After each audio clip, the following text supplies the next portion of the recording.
And when they do, they go crazy. Not anymore. Yeah. I'm glad the people got to see the attic days. I be liking that. Yeah, man. Yeah, less holes. Less holes. You gotta give some context. Because that sounds crazy.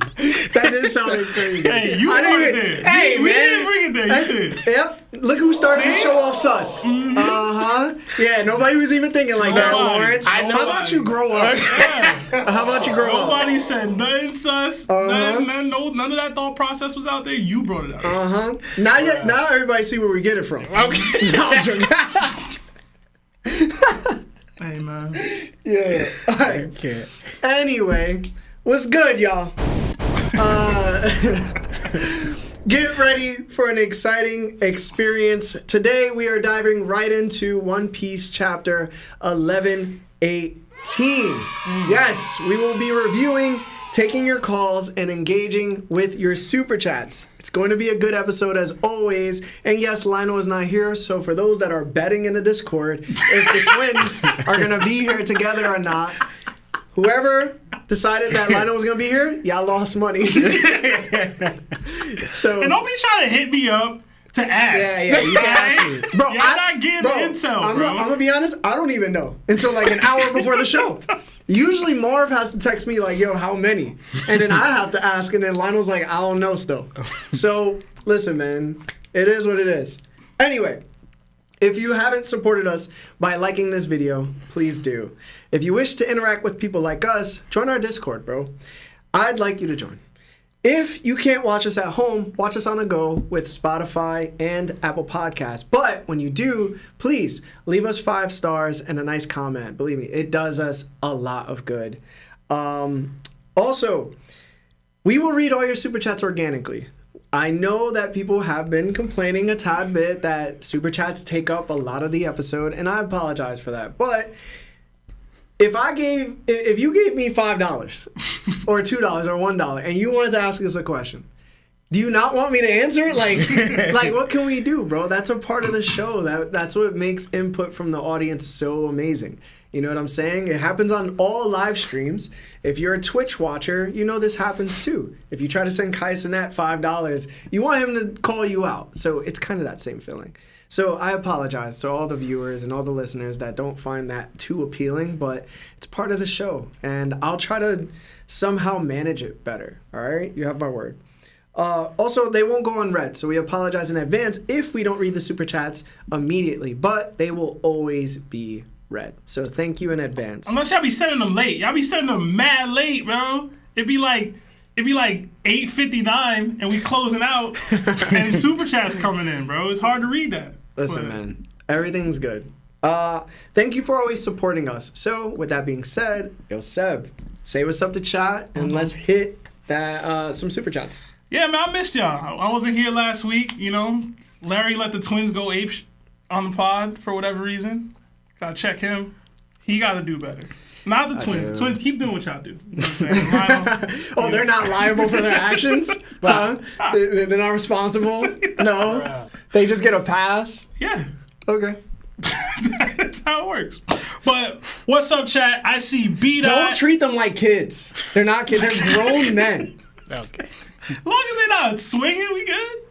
Yeah, that's true. Yeah. Imagine they did swing and Lawrence just caught his fist. I feel like everybody be like, no diff. No diff. If they were to swing, I feel like you would get caught in the crossfire. You're like between them. Saying we can't aim, man. I try to stop. I definitely, yeah, it'd be hard to stop both of them. I'm letting it rock. Marv just gonna be switching cameras. Marv's gonna be like, hey, move the mics. Go into the other room. Imagine they do like a Yu Yu Hakusho where they put like the knives into the ground and they put the heel on it, and then they just start knocking. They just start, yeah. Oh man, who you got? Who I got? Between Lawrence and Lionel. I got both. I got Lionel because Lawrence both, is here. Nah, they're both gonna knock each other out. The one thing I will say, if Lawrence does lose, is because Lionel knocks his sunglasses off. I will consider that a loss. That's Lionel's win condition? Yeah.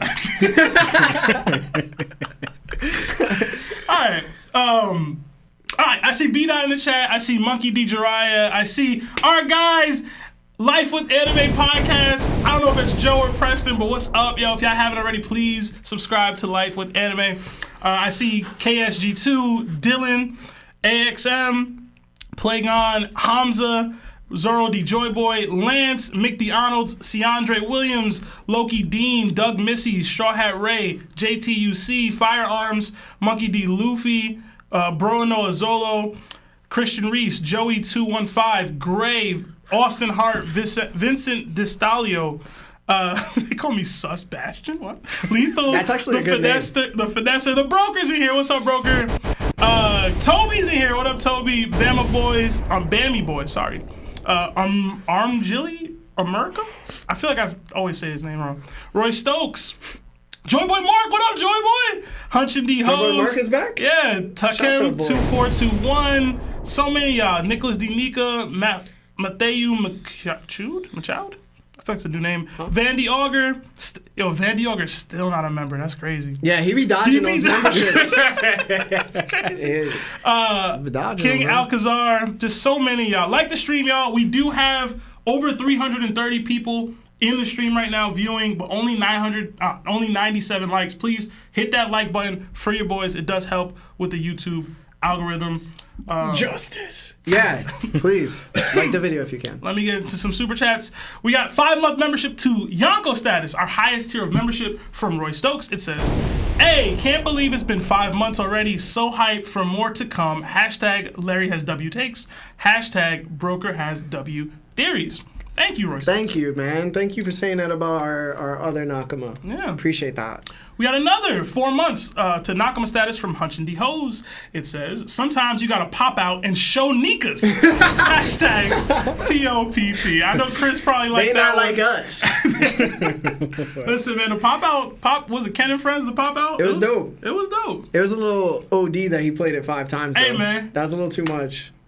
It was the best victory lap I've seen in a while. What is it, the brakes?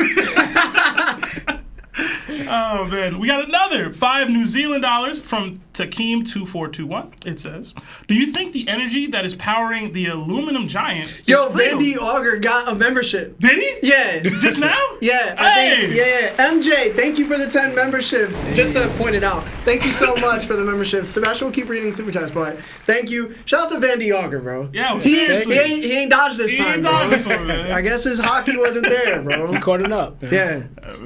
But Takem, to your question, do you think the energy that is powering the aluminum giant is freedom? Have we confirmed it's an aluminum giant? Is that a joke? Like, I don't. No, that's a joke. It's a joke. Lawrence made it up at one, and then I took over the joke because of the disappointment. Okay. Yeah. You weren't here last episode. I didn't get to watch the playback yet. I've been busy. Yo, you're not a true fan, bro. Of himself. Just remember to love yourselves, bro. All right, don't take after Sebastian, bro. Whatever, bro. And I don't think it's freedom. I don't think it's gonna be freedom. I do have a theory. I have a nice theory that I think people would like regarding this. Yeah. Okay. I have like 3 theories today. It ain't hockey because it got washed, bro. I actually have a theory today too. It definitely got washed. I have a theory today too. Yeah, yeah. I'm excited for theories today. Yeah, I gotta have the hard carry, bro. Don't we usually? Like what? I had a busy weekend / week, bro. It's okay, I don't have much. It's all in the hips. Yo, let me ask y'all, for y'all that have seen, what is it? It's not Billy Madison. Yeah, it's Billy Madison. Happy Gilmore. Happy Gilmore, yeah. Do I look like Carl Weathers? I don't feel like I look like You gotta stand up, kind of. I'm not doing it. Well, the thing is, he got white shoes on. He has the beige pants. It's because the get up, right? Yeah. Wait, what? The get up. My fit. It's fit, yeah. You mean get up equals fit? Yeah. Bro. Oh, okay. Yeah. You old enough to know that. Listen. I thought he was naming like another movie. The get up. Come on, bro. Starring Adam. I will say that's old man slang that you just used. I did. Yeah, that was crazy. Yeah. I'm a grown man, dog. I'm flying. I don't care what y'all talking about. Anyway. I wouldn't holla at you if I was a chick. That's crazy. That's just saying, bro. That's crazy. I would holler at me. No, you wouldn't. For sure. You got no cake. You got a point there. Yeah. You got a point. I'm not exactly my type. That's true. But I like teeth. Teeth over cake? Like that? If we vibing. Like She can't have my cake though. It's gotta be something. Exactly. Wait, you could grow cake. You can't grow good teeth. You could definitely get veneers. I don't know if I would like that. That's a lot. That's a lot of money. That means she got money. Yeah, bro. She come from money. Listen. But if she don't got it now, then how she gonna? Listen, bro. Stay at home dad ain't that bad, bro. Why Lawrence think I'm talking to broke chicks? What was that? Yeah. What was that about? You talking to bro chicks? Why can't my ladies have bread, bro? One, first of all, that's not what I was talking about. I was talking about like if they. Anyway, I'm not gonna get it. Whatever, bro. We got another 5-month membership to Nakama status from Cliff Temple. It says, getting this chat in early for Seb. Thank you. I appreciate it. Good job.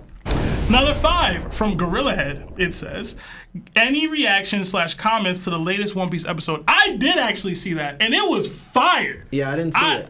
I didn't really care for the Shanks portion of it. I thought his crew Can we just like react together? You gonna play it? No, not today. We'll do it next week. Yeah. If Just anything. know, the choreography was peak. Yeah, we'll watch like a little bit of it next week. Yeah, I'm with it. Yeah, guys, we'll stop reading super chats at 6:20, just so you know, and then we'll go back to it after the chapter a little bit. All right, we got another 5 from Luis Lopez. It says, will Bonnie become the Straw Hat's cabin girl? Possible. Yeah, I think it's possible. It depends if you like it or not, but it's possible. I think anything's possible. Yeah. Anything's possible. Cabin girl. I don't even know what. Basically what Shanks and Buggy were. Like they would sweep up. Well, I think Kobe was that for Yeah. Alvida. He was She a ain't little gonna be bit cleaning nothing. More than that. He was a little bit more than that. Kobe was out here doing things. And actually, this chapter actually changed that for me. So yeah. Maybe your body's changing. I'm actually interested in seeing what Lawrence says. That's a good thought. Is that towards the end of the chapter? Like your thought process on that? Okay. Yeah. All right. We'll get to the chapter. Yeah. We got another 5 from Firearms. It says, Lionel's attendance percentage record slowly dropping. Hashtag Marv the GOAT. Hashtag top on top. I don't know if it's slowly dropping. Listen, 1, Marv is the GOAT. 2, I would say that Lionel has done relatively much better this year compared to last year. Yeah. Yeah. I don't even know if we can say that. No, I think we could. I'll be real. He's probably only missed like 5 episodes from what I remember. He's been consistent for a while. Yeah, he's been consistent this year. Lionel go on runs, right? And then he gets the runs. He can't come. All right, respect your brother, bro. Okay. We got another 5 from Rhett Pressler. It says, hi guys, would you ever go on Fexer's podcast? He was talking about having guests when they start doing it live. Yeah. We've had Fexer on here a couple times. Yeah, Fexer's the boy, man. Me and him have been talking about his pod.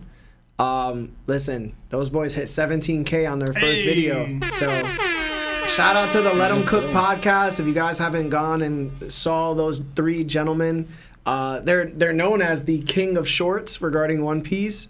So I would say take a look, gander at them. If you like them, mess with their content, bro. Fexer is a great dude. I love Fexer. He's definitely my guy. So check him out. Yeah. Everything Larry said, I echo that. And Fexer, if you see this, let us know when we can come on, bro. I'm trying to get put on, bro. Trying to get put on. Trying to get put on, bro. We got another 5 from MJ. It says, I'm so hyped for this, and I know it's controversial, but it's not going to be as bad as it seems. You know what I mean. Hashtag justice for broker. Hashtag shades off law. Never.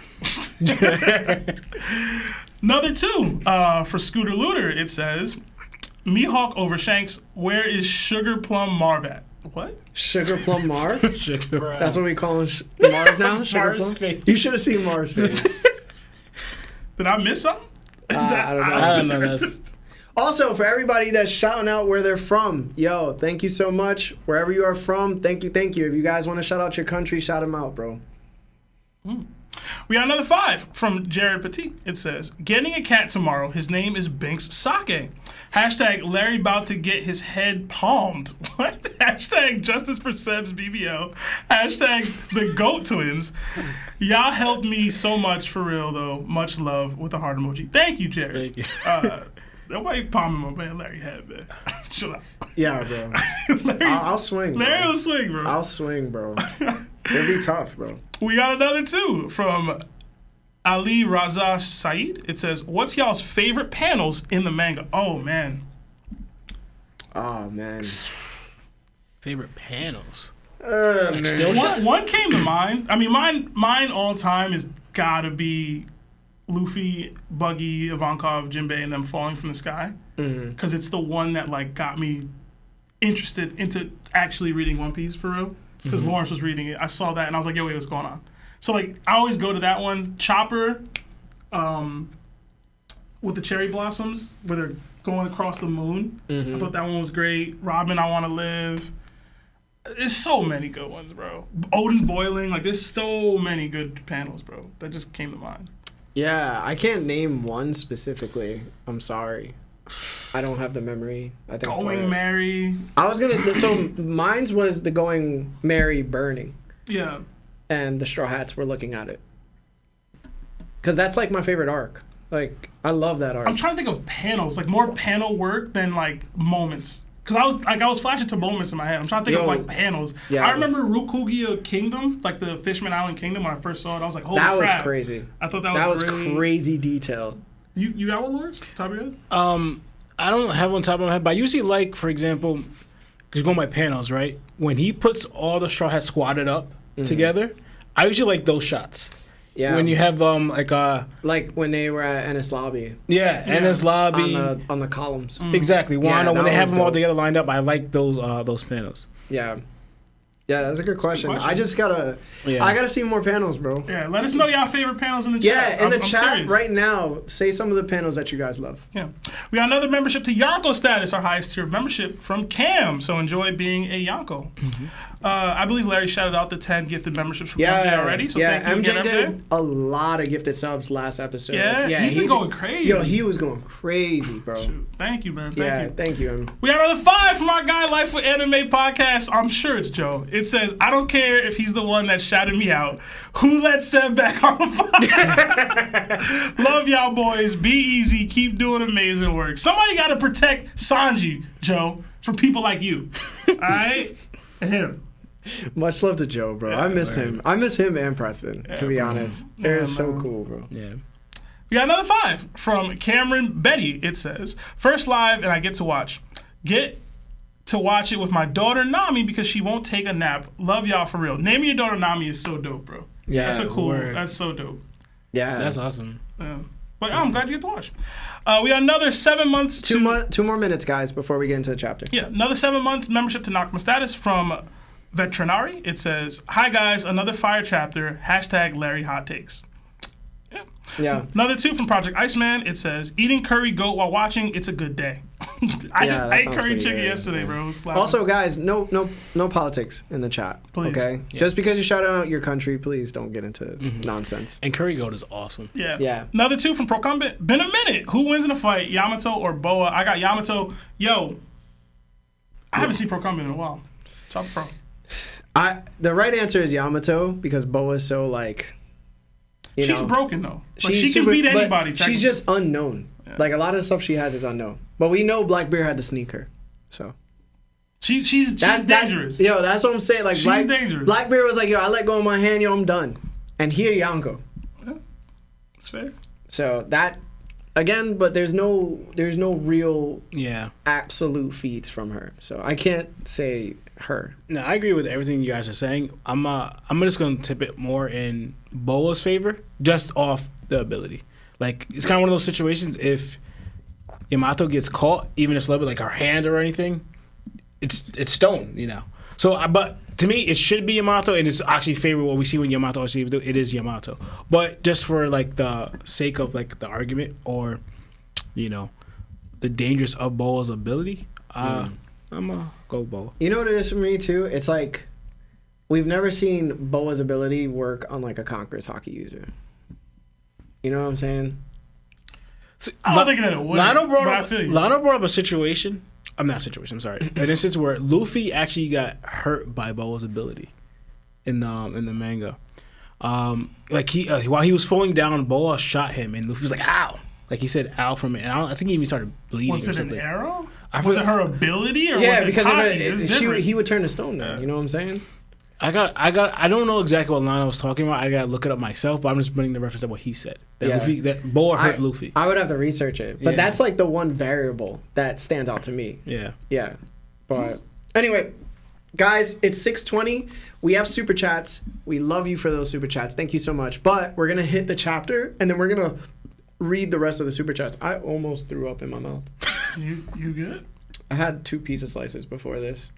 And they were pretty good too. My pizza, bro. All right. Anyway, guys, we will definitely get into the chapter. We're gonna get into the chapter right now. We will read your super chats, okay? We will read your super chats. Believe me. We're gonna do 2 questions or so from the chapter and then jump back into it. To everybody that's watching, thank you so much for watching. Please like the video if you can. And to everybody that's listening on the go, we thank you so much for listening to us. But anyway, you guys ready? Yeah. All right. Today's chapter is titled The Most Free. For the cover story, we delve deeper into Yamato's pilgrimage. The caption at the bottom reads, "The journey begins." We witness Yamato's departure from the flower capital. She's eating her bento lunch from Hiyori and Otoko, and she's humming a tune as people bid her farewell. This continuation of Yamato's journey is sure to pique our interest. How about you, chat? What do you guys think about the Yamato cover story so far? But how about you guys? We'll start with Law. I have something very brief about this. It's just more like it looks like to me, like I was kind of hinting before, my theory was that she's going to leave Wano like through the cover story, and eventually, because where else she wants to go is join the Straw Hat crew. So this still shot or picture right here of her leaving Wano, so to speak, because I don't know what other island leads to this, but it looks like she's leaving Guano as a whole. Granted, we didn't see her go on a ship or anything because she doesn't have a ship. But they have a bunch of ships on Wano that she could take. But this to me, like, is kind of furthering my theory that she's actually leaving Wano itself to go on her own adventure, like Odin, but to join the Straw Hats. Okay. And how about you, Seb? She ain't going nowhere, bro. I'm real with y'all. She's the guardian deity of Wano. She's going to have to stay. Even if her goal is to leave, we've already theorized that something's coming to Wano that she's going to have to protect the people from. Mm-hmm. Whether it's Blackbeard, the Marines, Cross Guild, whatever. Mm-hmm. People want poneglyphs. People want resources. They want what Wano's got. She's their really first and last line of defense. Because as strong as some of the scabbards are, there's just beings out there that they're not going to be able to handle. Yeah. Namely admirals, yonkos, etc. So I don't think she's going anywhere, personally. I do want to say another thing to this, because I got heat for what I said about Yamato. One of the videos we posted about, like, me thinking that she didn't earn the affection of the Wano people. I don't think she didn't earn it in action. Yeah. I'm saying I don't like that Oda had it be told to them off panel, and now they just love her. I wanted her to I wanted us to see it. Yeah. That's what I wanted. I wanted them to witness her doing what she did, or more, so that they could love her. But right now, it's like, yo, who's that? Mm-hmm. Kaido's daughter? Oh, word? Kaido had a daughter? That's crazy. She's been locked up in Onigashima like this whole time. Yeah. Like, they don't know who that is. And now they were told that, yo, she protected people and did this with... Like, I don't like that. I've never liked it. It's one of my biggest problems with Wano. I always thought at the end of Wano, Luffy, Momo, and Yamato would be viewed by the Wano people in the light that they seem to view them, but I thought we would see why, right? Like, they would see why. Mm. Instead, it's this like, yo, we wish that this happened, and then it did happen, and then we heard about it after the fact. I always thought that was weird. Again, maybe I'm in the minority there. I've just never liked that. I don't prefer that kind of storytelling. Mm-hmm. And, like, that's what her whole character became to me. So, I don't know. I would have preferred a moment with her and Wano's people to be able to see, now this is Kaido's daughter, this is an Oni doing something to protect us besides hearing about it in a play or something, because that's what happened, and I personally just never liked that. So for y'all coming at me about my Yamato take, it's not hate. It's not hate. I just said she beats Boa, last question. But in general, we gotta chill out, bro. I think you need to stop reading comments. That's what you need to do. I don't normally get triggered, but they was smoking me, bro. They was killing me. Special was like, I was like, damn. They cooking Exactly. Well, you know, Yamato has always been a controversial character. People, regardless of what you say about Yamato, even saying her name pronounced differently, it's gonna trigger people. So, she's gonna be good. Every other week, I find myself either having a lot to say about Yamato's pilgrimage or being completely uninterested. But I'm staying optimistic and suggesting that this cover story could be the most exciting one yet, potentially rivaling Anel's cover story to the moon. So let me list off some possibilities we might dive into. 1, learning more about the sword series Kitetsu. For those that don't remember, in chapter 97, Ippon Matsu, the arms shop owner in Logtown, stated that there's a series of Kitetsus. The first Kitetsu sword ever made was the Shodai Kitetsu. It's part of the 12 supreme grade swords. We are aware of only 4 supreme grade swords. Shodai Kitetsu is one of them. The other is Yoru, which Mihawk wields. Whitebeard wielded Murakumo Giri, and Roger wielded Ace. The Shodai Kitetsu was never shown, only the Nidai and the Sandai Kitetsus. What makes the Kitetsu so important is that Nidai Kitetsu was made by Kotetsu, an ancestor of the Kozuki family, and Sandai Kitetsu was made by Kozuki Sukiyaki. So it could be suggested that the Shodai Kitetsu was made by someone from Joy Boy's era who was also a Kozuki relative. Pair that up with Zoro and St. Venus Juro clashing last chapter, they both notice they have Kitetsu swords. It might be a good guess that St. Venus Juro has the Shodai Kitetsu. So if St. Venus Juro is also long living, it will give more weight to this cursed blade being in his possession. There's something also weird about Kitetsus though. Ippon Matsu stated, the first Kitetsu and its successors are good blades, but they're all cursed. Famous swordsmen have died tragic deaths because they wielded the Kitetsu swords. These days, no swordsman in the world uses a Kitetsu, and if he did, he wouldn't be around that long. But Zoro proved that with enough luck and willpower, he can change his destiny with a Kitetsu because he has the Sandai Kitetsu. He proved it by offering his arm to the Sendai Kitetsu to test its lethality, right? Did St. Venus Juro do the same with his? Does he have the Shodai Kitetsu? There's only 3 of them that we know of so far. And the Nidai Kitetsu was actually on Wano. Luffy had it in his, his care. And then Zoro was like, yo, you got the Nidai Kitetsu. But they ended up fighting Hawkins.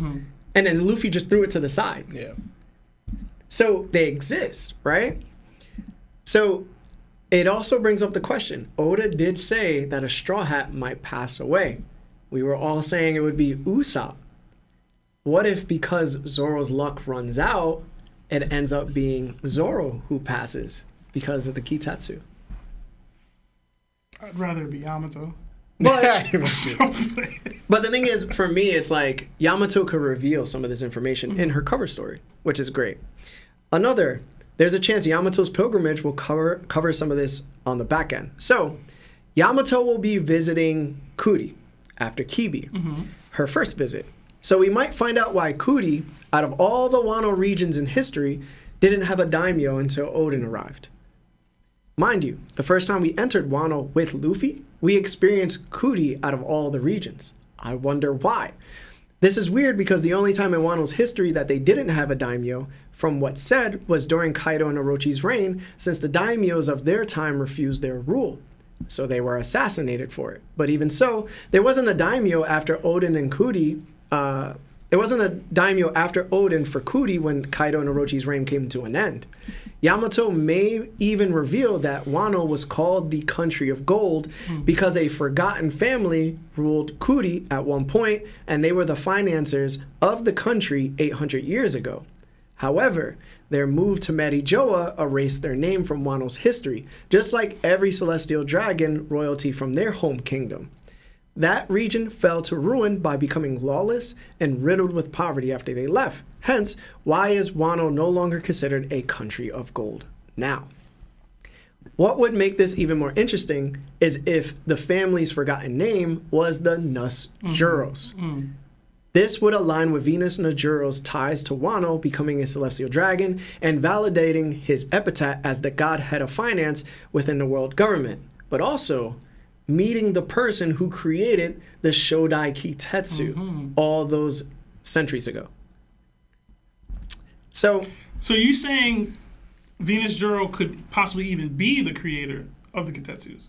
Or just he's from that family of the people that created it? He's from the family in Kuri Yeah. that were financiers and turned the country to the country of gold, but there was a relative of the Kazuki who created the Kitetsu, and he got it from him.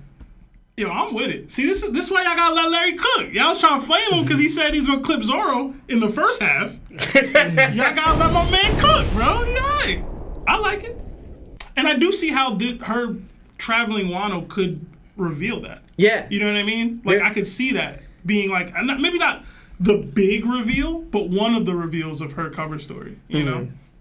I like it. Yeah, it's very interesting. I like it too. So I know when we started the podcast, it was chapter I forgot what it was. It was way back, but we started in Wano, and when Wano ended, I remember we didn't have good feelings about Wano.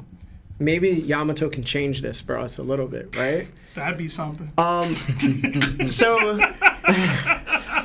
I wouldn't like this at all, because I would like Mihawk to give us this information and give him some relevance, but Yamato could probably give us some information as to how black blades are forged. She's visiting all these towns, all these regions. We're in the land of swordsmen. Like, we might get that answer a little bit, right? We just don't know. So that may happen, but I would rather Mihawk give us that information, because ultimately, as much as I crack down on Mihawk because Yoru hasn't been confirmed to be turned black by him, I would like it if he did turn it black. That way he could give Zoro that information in a way, or give us the exposition of it. You know what I'm saying? Yeah. That would be cool. I just want to add, to me, it would be important too, because on Wano, with Ryuma, it was already hinted at Zoro, right? The fact that Mihawk could further explain it to get him to understand it would be great. Because, it was hinted at Zoro as in that fox that was able to transform into that monk. I forgot his name. Yeah. What was his name? Onimaru. Onimaru, yeah. Onimaru. Onimaru said that, he forged this blade black, right? And then Zoro just responds, you mean to tell me the color of Shusui, that blackness is not its original color, right? Because it stays that way. Because Zoro knows you could blacken blades by adding Haki to it, but now it's always black. He thought it was his original color. By him saying that forged it black, giving a little hint, but he doesn't really know exactly what that means. Yeah, they got cut off. Exactly. So Mihawk could kind of further or finish the explanation for it. Yeah. I think Yamato can give us the possibility of seeing why that hole in the bottom of Onigashima exists. Maybe we've mentioned it before, but maybe Blackbeard is going to make his move to get Pluton, and then she's going to have to become the defender of Wano and give her that reason. And then it will give her, let's say she fails, right? She give fails. Her arc. It'll give her the ambition to leave Wano and then chase after Blackbeard, because she needs to get Pluton back. And through that, she'll link up with the Straw Hats or something like that. Yeah. That's actually good. That might be better than just leaving, actually. Yeah, so it's it gives her a reason now. Because ultimately, you want her to be tied to Wano, right? And you want her to leave. It's literally her job. So I'm she would do both.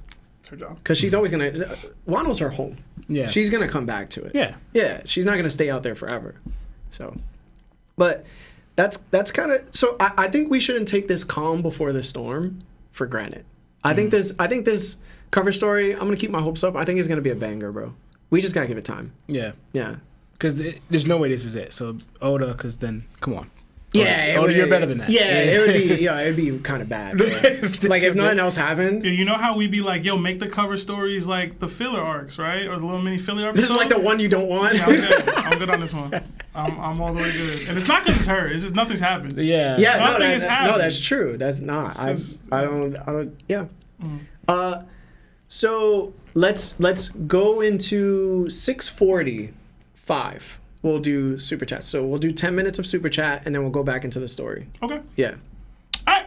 We got another 10. Also, if you guys haven't liked the video yet, please like the video. We appreciate you guys for being here. Yeah. Yep, we got another 10 from Third Leg Grizz. It says, controversial hot take here. If Sanji hadn't taken arguably the most damage besides Luffy during Thriller Bark, I feel like he could have also taken Luffy's pain like Zoro. Thoughts? Hashtag best book club BBC. Topped. It's crazy you bring this up, because me, Lawrence, and Lionel, I remember Larry was a part of this at the time, but we used to have debates about this a little bit in the attic. About how much damage Sanji had taken at Thriller Bark and whether or not he would have been able to take the pain, because he took a considerably large amount of damage. Like, he got a Gatling gun from Oars Jr., saving Chopper. I don't remember who he was saving. Was it Robin? I don't remember who he saved. Yeah. But it was like, that's a lot. And then he had the whole Absalom when he was saving Nami. So I used to argue with them, like, yo, Sanji could have did that. Sanji could have did that. I've, like, wavered off since. Just because clearly Oda wanted something with Zoro there, right? And there's been a lot of highlights showing like Zoro's durability more so since then, even before then. But in general, I was like, nah, Sanji could have did it. Sanji could have did it. Maybe would he have unlocked his like Germa genes? Like I don't know how that works now. Like anytime Luffy or Sanji are about to pass, like is there a possible awakening that happens here? So I don't know. But what do y'all think? Fair. Yeah. I've actually gotten to a little debate with this with Lionel. Not this topic, but because I said if we shown for like in the One Piece world, we know that Luffy's crazy durable, but a lot of it's due to his ability, right? And I said Zoro is low key more durable than Luffy because he doesn't have a durable ability, but he's able to take all this stuff. I go since proven, and this is what I used on Through the Bark, that same arc, right?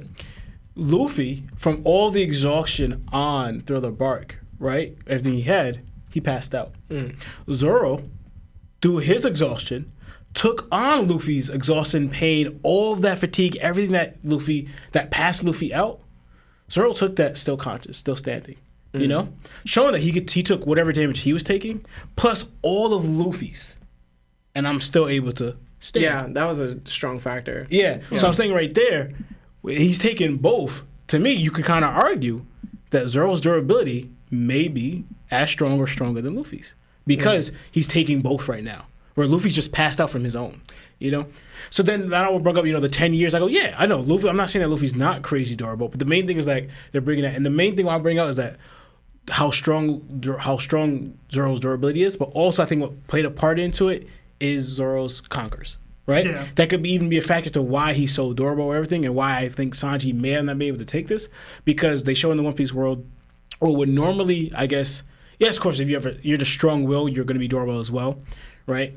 But stuff that would like normally like make you pass, like that would take you out for good. If you're a conqueror or your will so strong, you can overcome that. You could conquer this. You can conquer death. Yeah, you could conquer death. So a lot of dudes could be conquerors. So it could be that. That's my take. Yeah, I mean, I've been saying that Zoro had some type of. He always had kind of like a one-up on Luffy sometimes. We used to say he was showing Haki before Luffy for anybody. He was showing Haki before Luffy, and I think he showed both armament and observation, and Luffy only showed armament during Crocodile because he needed it in order to beat him. But it's like, even that Kuma moment was crazy. Yeah. Because he was still standing and Luffy passed out. So there was always like, even like sometimes conquerors wise, like there's a good debate. Ashura's conquerors. He whipped that out pre-skip too. Yeah. Nah, he didn't. Nah. Kaku.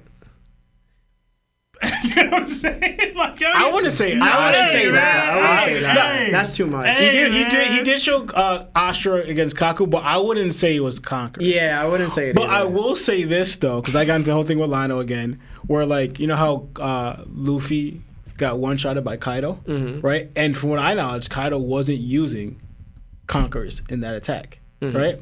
But Zoro, after he, scarred him, got hit with a Conqueror's coding attack by Kaido. That's kind of unfair because then it's like Law took one too. Yeah, I know. Yeah, Hey, so it's like I'm not sitting Law here. got the like. I will never sit here and be like Law has better durability I'm than not Gear gonna say 4 that. Luffy. You I know know, what I'm saying? That's not what I'm saying. I think there's a lot of tug and push with what Kaido was doing and what they were doing to Kaido during that. It was a lot of like entertainment happening. You know what I'm saying? So. Oh man. We took a long time on that one. It was good. Sorry. It was good. It brought back old vibes. We got another 10 from Bruno Zorlo. It says, been watching for a long time, and you guys not only make Mondays better, but you also make One Piece better. Thank you. Thank you. Keep it up. Appreciate that. Hashtag BBC. Hashtag I love Topped. Thank you. Another 2 from Digital Kev. It says, can Rooftop Zoro pre-King of Hell be a full healthy Dofi?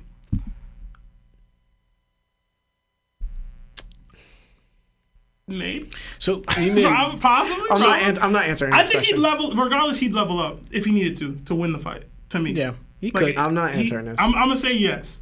Yeah. I'm gonna say yes, but because I think he would level up. He'd get pushed and he'd level up like Zoro seems to always do. Yeah.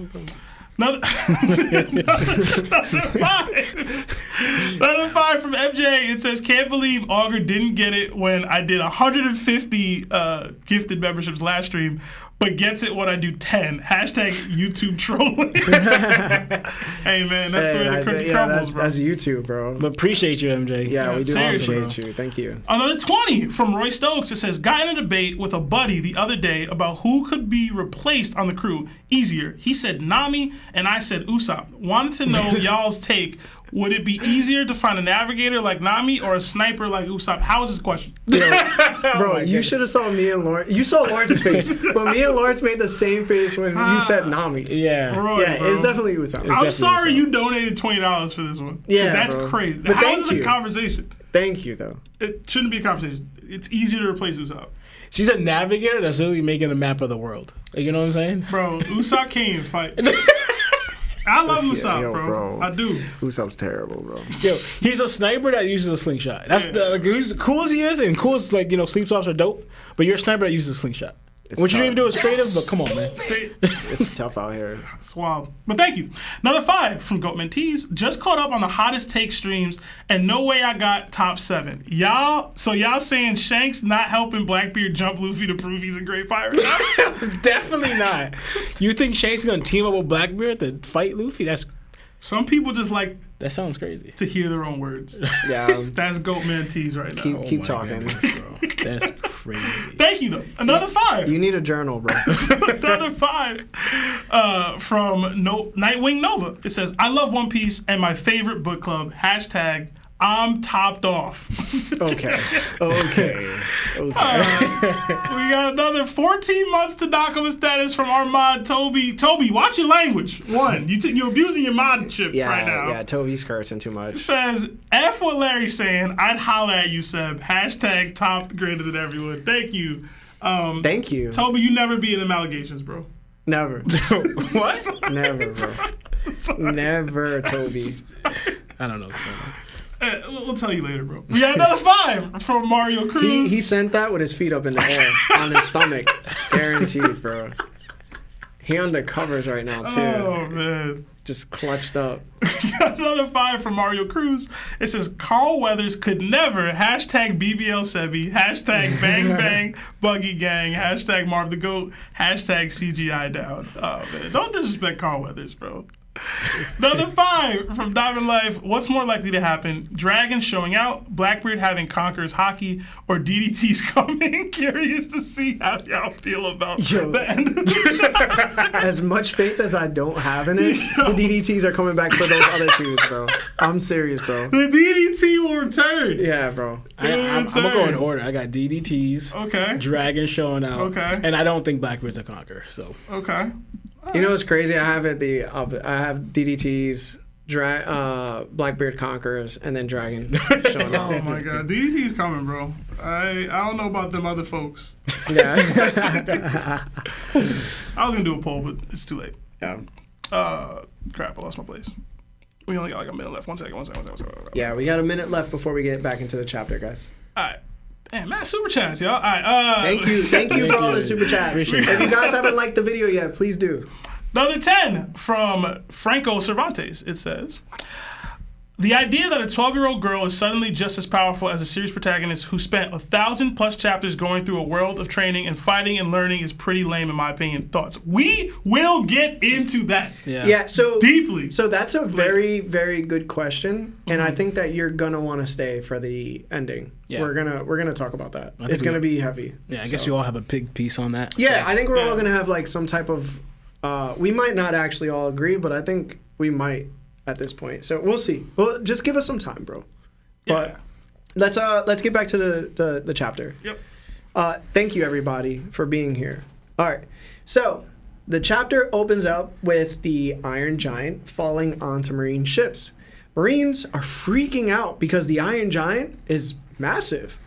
As the Iron Giant sinks into the ocean, we hear the transponder snail relay words from Vegapunk saying that name. As the robot sinks further, we start to hear its voice. It says, "Where? Joy Boy, where did you go? Want to see you. You were there. Joy Boy, strange, so strange." What did you guys think about this small part of the chapter? Please tell us in the live chat right now. But how about you guys, starting with Seb? What did you think about this small part of it? Because the chapter is only 13 pages long. Yeah. So I wasn't here to give my take about Vegapunk basically Oda blue balling us with the Vegapunk and the D clan reveal, like the name, what it means, etc. I was disappointed. yeah. I was. Like, I know we talked about not getting too much information. I did think, and shout out to Preston, us getting a D clan like information would have been the perfect cap to what he was saying. And maybe that is too much. I know I originally theorized that he would say the name of the ancient kingdom to close out what Clover did.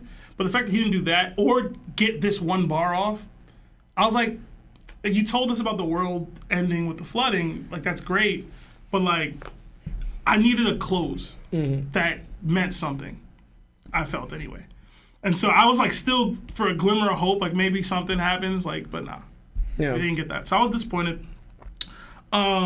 As far as the aluminum giant, which I think is funny, falling and saying like, speaking out to Joy Boy, I was wondering, like, is he referring to, when he says you were there, talking about Luffy? Like, I didn't know who he was talking about. Like, is he referring to back in the day, something that happened, like, you disappeared, like, where'd you go? Or is he talking, like, where did you go, I felt like was talking about back in the day, but the you were there, I felt like he was talking about Luffy. Because, like, yo, I saw you again, type thing. Like, you disappeared for all this time, and then I finally saw you again. In the same way, like, Zunisha was like, yo, Joy Boy's returned. So I thought that was really interesting. I'm like curious to see like if it makes a comeback. Because what was the point of the Iron Giant other than to protect Vegapunk's little module, like the little recording? Right. Exactly. Like, what was the point? I was disappointed, yo. Yeah, I was like, I yo, was this is heavily disappointed. it gave me the Zunisha vibe all over again. And you know how we always clown Joy Boy's crew for like not doing nothing? Yeah. Bruh, Zunisha showed up to Wano to say Joy Boy returned and then left. Bruh. She was like, yo, that's my boy. Yeah. It was just like, all right. He back! Yeah! That's the type of hype man I need. Yeah, like, what are we doing, bro? I need somebody to come into the and studio again, on camera and be like, yo, he talking. Yo. And then just leave. But, like, and then, like, he didn't even do that. Like, he was just, like, Vegapunk hid the thing in here. He didn't do nothing. Yeah. And when they pulled up on him, he didn't defend himself. He just got bodied in seconds and tossed. Yeah. So I thought something was gonna happen with the Giant, and what happened was nowhere near enough for me. So Giants, Joy Boy crew stock down, bro. The stock down for me, bro. I don't think so. It's down. Joy Boy was hard carrying apparently. It's down. We looking at the Usopp's of the crew right now. I expect the same energy to be said about Roger's crew. Nah, chill out. Oh, no? Chill out. They just sat back while the whole world is going to crumble? That ain't their problem. No, it's not their problem. It ain't his problem. Iron Giant Rayleigh at this point. Listen, when we seen Roger's crew get active, they was getting active. They was out here doing the thing, bro. They fought rocks. They was out in their prime, cool. Rayleigh fighting Admiral. In their prime and what they were doing, cool. After Roger left, they ain't do nothing, bro. They've been straight bums. You can't have that energy for the Iron Giant and Joy Boy's crew if Roger's crew after his passing is the same. Well, I do. And what? What's up? I just need you to have the same energy. I'm not gonna have the same energy. I'm not. Roger's crew ain't fumbled. They did what they needed to do. They captain ended up not making it. All right, they did it. Roger's crew ain't fumbled. Joy Boy's crew did. Meanwhile, Ace ain't even alive. Is Roger writing? Is Roger writing apologies to people? Nah, bro, stop it. Roger out here laughing. Roger accomplished all his goals. His crew did what they was trying to do. They actually didn't. They did. He said he couldn't. That was because he passed. He was too old. They did what they was trying to do. Joy Boy's crew ain't do that. They had apparently they had a 3-1 lead. What Roger accomplished? Nah, Joy Boy crew had a 3-1 lead and they fumbled it, bro. Stop. Roger, what did Roger do? Win an asterisk trip? Like, oh my gosh, bro. He won in a bubble? What did Roger do? Roger won all the fights that he needed to win. Joy Boy lost the one fight he needed to win. Yeah. So what did Roger actually do, bro? Listen, don't compare Joy Boy to Roger. He went to the final island that probably many people have gone to before him. Listen, bro. They call Roger the king of the pirates for a reason. They do. They don't even remember Joy Boy. And that's not They don't even talk about that dude. His name ain't even in the history books, for real. We'll see. Let the story keep playing out, bro. Listen, man. Guarantee you Roger ain't really like He bringing back old Larry. He ain't doing Joy Boy things from what we know. Mm-hmm. He was doing little Roger things, little of his era things. And Akainu was staying the truth. Whitebeard and Roger kind of lived in an era full of losers. Oh my God! And they were losers at the top of their game. Roger made them losers. The same way he talked about Patrick Ewing and them, Michael Jordan made those dudes losers. All right, Hakeem, Charles Barkley, Reggie Miller, all them, they lost because they went up against Roger. Roger never changed the game. Like the other Pirates did. Stop it. We talking about Wilt Chamberlain fake records, and we talking about Michael Jordan. That's what we doing right now. Go to Lawrence's turn, bro. You done? I'm done. All right, Law. I hope they know you're trolling right now. I'm not. No, I'm talking to Larry. Because Larry sounds crazy right now. Anyway, so honestly, so I'm just going to reiterate because putting it all together, right? Vegapunk broadcast. Lastly, I have one final message to impart to those scattered throughout the world who bear the name ___A and .. that name. Well, I think there's that .. name, right? Simply put, it could just be, because we're on a theory that the D's are descendants from Nika. It could be like bear the name of a god. I mean, within you is a god and bear the name Nika. It could be that, but I'm thinking, does Oda cut it off just for that? Like, for we don't get it, but it adds to the mystery, but also, too, what else is there? Because also, too, how much they tried hiding Nika, how much they tried hiding Joy Boy, getting the fruit and hiding that. It makes sense where it adds to that's the possibility. Within you is the lineage of a god named Nika, and that's kind of like what it could be what was cut off from the giant that Vegapunk was trying to say. So that's just a thought there. It could be more to that. I kind of think there might be more, but I'm thinking, simply put, it could just be that. I just wanted to throw that out there. And I think the ancient robot is not fully there because, like I said it before, his actions, I'm like, especially if he's supposed to be a Joy Boy crew member or a Joy Boy Nakama or a comrade or whatever, probably even like a battle one. Again, we talk about you didn't do anything. You kind of just walked around. I think you attacked once. We saw when you first came. No. And you're protecting something, but how are you protecting something if you're not even like really protecting? We had Kuma who protected the Straw Hat ship. He was scrapping. You didn't do anything. You know what I'm saying? So it's like, right. But I think he heard Nika's rhythm and was hoping to see Joy Boy that he knows. Yeah. Right? Because there's a difference, right? The Joy Boy that he knows. So, okay, I'm curious now because, like, for instance, how ones who actually knew Joy Boy, how they respond to Luffy's Nika form, right? Because the two ones that we have, right, that know Joy Boy and were Nakama and his comrades, right, Sunisa and the giant or ancient robot. Both of them know Joy Boy and seeing him with comrades knocking with them. But both times where Luffy used it, they didn't see Luffy. You know, they heard the rhythm, but they didn't see Luffy himself in this form. So I want to know how they will respond to this version of Nika or Joy Boy, so to speak. But it's not the one that they know. You know, because there's no way they're gonna be like, oh yeah, that's my boy, that's Joy Boy from 800 years ago, because it's clearly a different person. You know, so I'm curious like how they will respond to this Joy Boy or this Nika, so to speak. But yeah, that's all I really have. Yeah, no, those are great point outs too. I didn't actually think about that. They've never seen him. At all. Zunisha didn't see him. Nope. Like, Zunisha had the clouds. Unless his eyes are crazy. Yeah, it's just possible. Yeah. But he ain't, I mean, he saw Jack's ship. Jack's ship is pretty small. All right. Anyway, never mind. That's just semantics at that point. I think the information provided at the end of Vegapunk's transmission regarding the D-Clan is too vague for me to like formulate a theory that's any different from the information provided by Oda before this. Right. So I don't have a comment on it, honestly.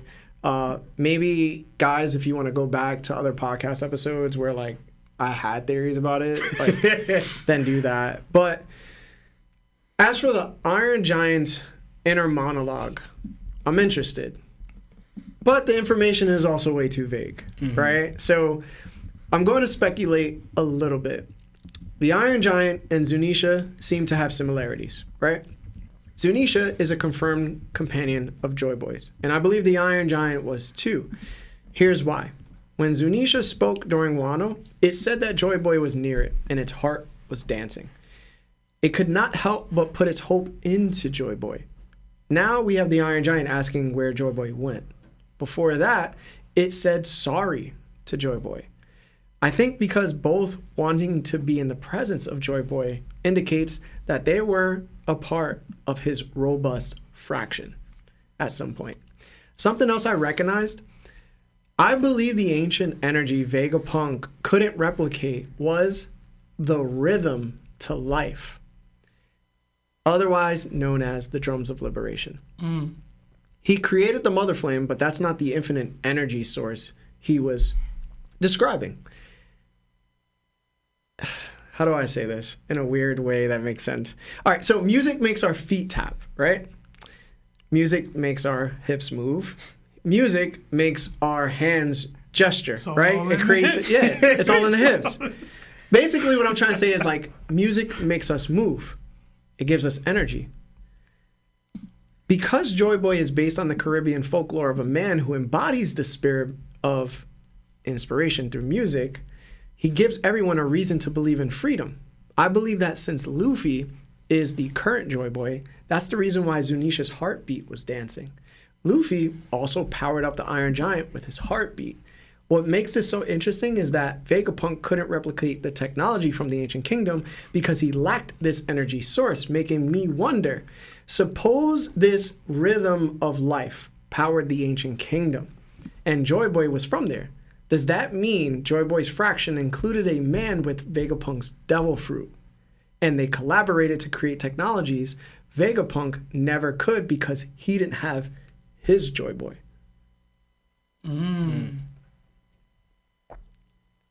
Bro, so they got me cracking up in the comments, bro. So what's even crazier too is like people be like, okay, so why did the Iron Giant move 200 years ago during the Fishman Revolution? Well, my thought process would be maybe the Iron Giant was powered by the collective rhythm of life that was probably playing through some type of maybe there was a similar type of beat and it moved the Iron Giant, and then when the Fishman Revolution ended, so that the Giant's will to continue on. So that's the only like variable that maybe my theory doesn't work out too well. Yeah. But I also did notice one other thing, the same way you kind of noticed something. All Joy Boy's companions are huge. Zunisha and the Iron Giant are huge, but do you know who else is huge? The Neptunians. They spoke to themselves about Joy Boy's promise to the fishmen after they saved the Noah from crashing into Fishman Island. They hoped the Noah could be fixed before the promised time arrived. I can put money on the previous Poseidon that was cool with Joy Boy was also huge, just like Shirahoshi. So, to add even more detail, Imu showed us a giant straw hat. If that happens to be Joy Boy's straw hat, then Joy Boy's entire fraction would be giants, including himself. Maybe this is why 𝐿𝐵𝐵 is so important. You keep saying fraction. It's faction. Oh, faction. My bad.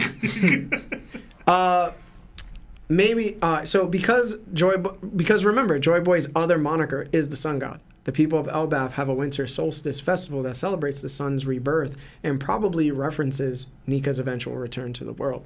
So to close out on my turn, I think the Iron Giant will give us more exposition on Joy Boy in the next coming chapters. I think he's not done. From the water? Or you think he's coming back? I think he's going to get out of the water, and then he's going to somehow help them leave safely. I think he's going to give us more exposition on Joy Boy now. Because you said what you said about like the giant fish, like the Neptunians. Yeah.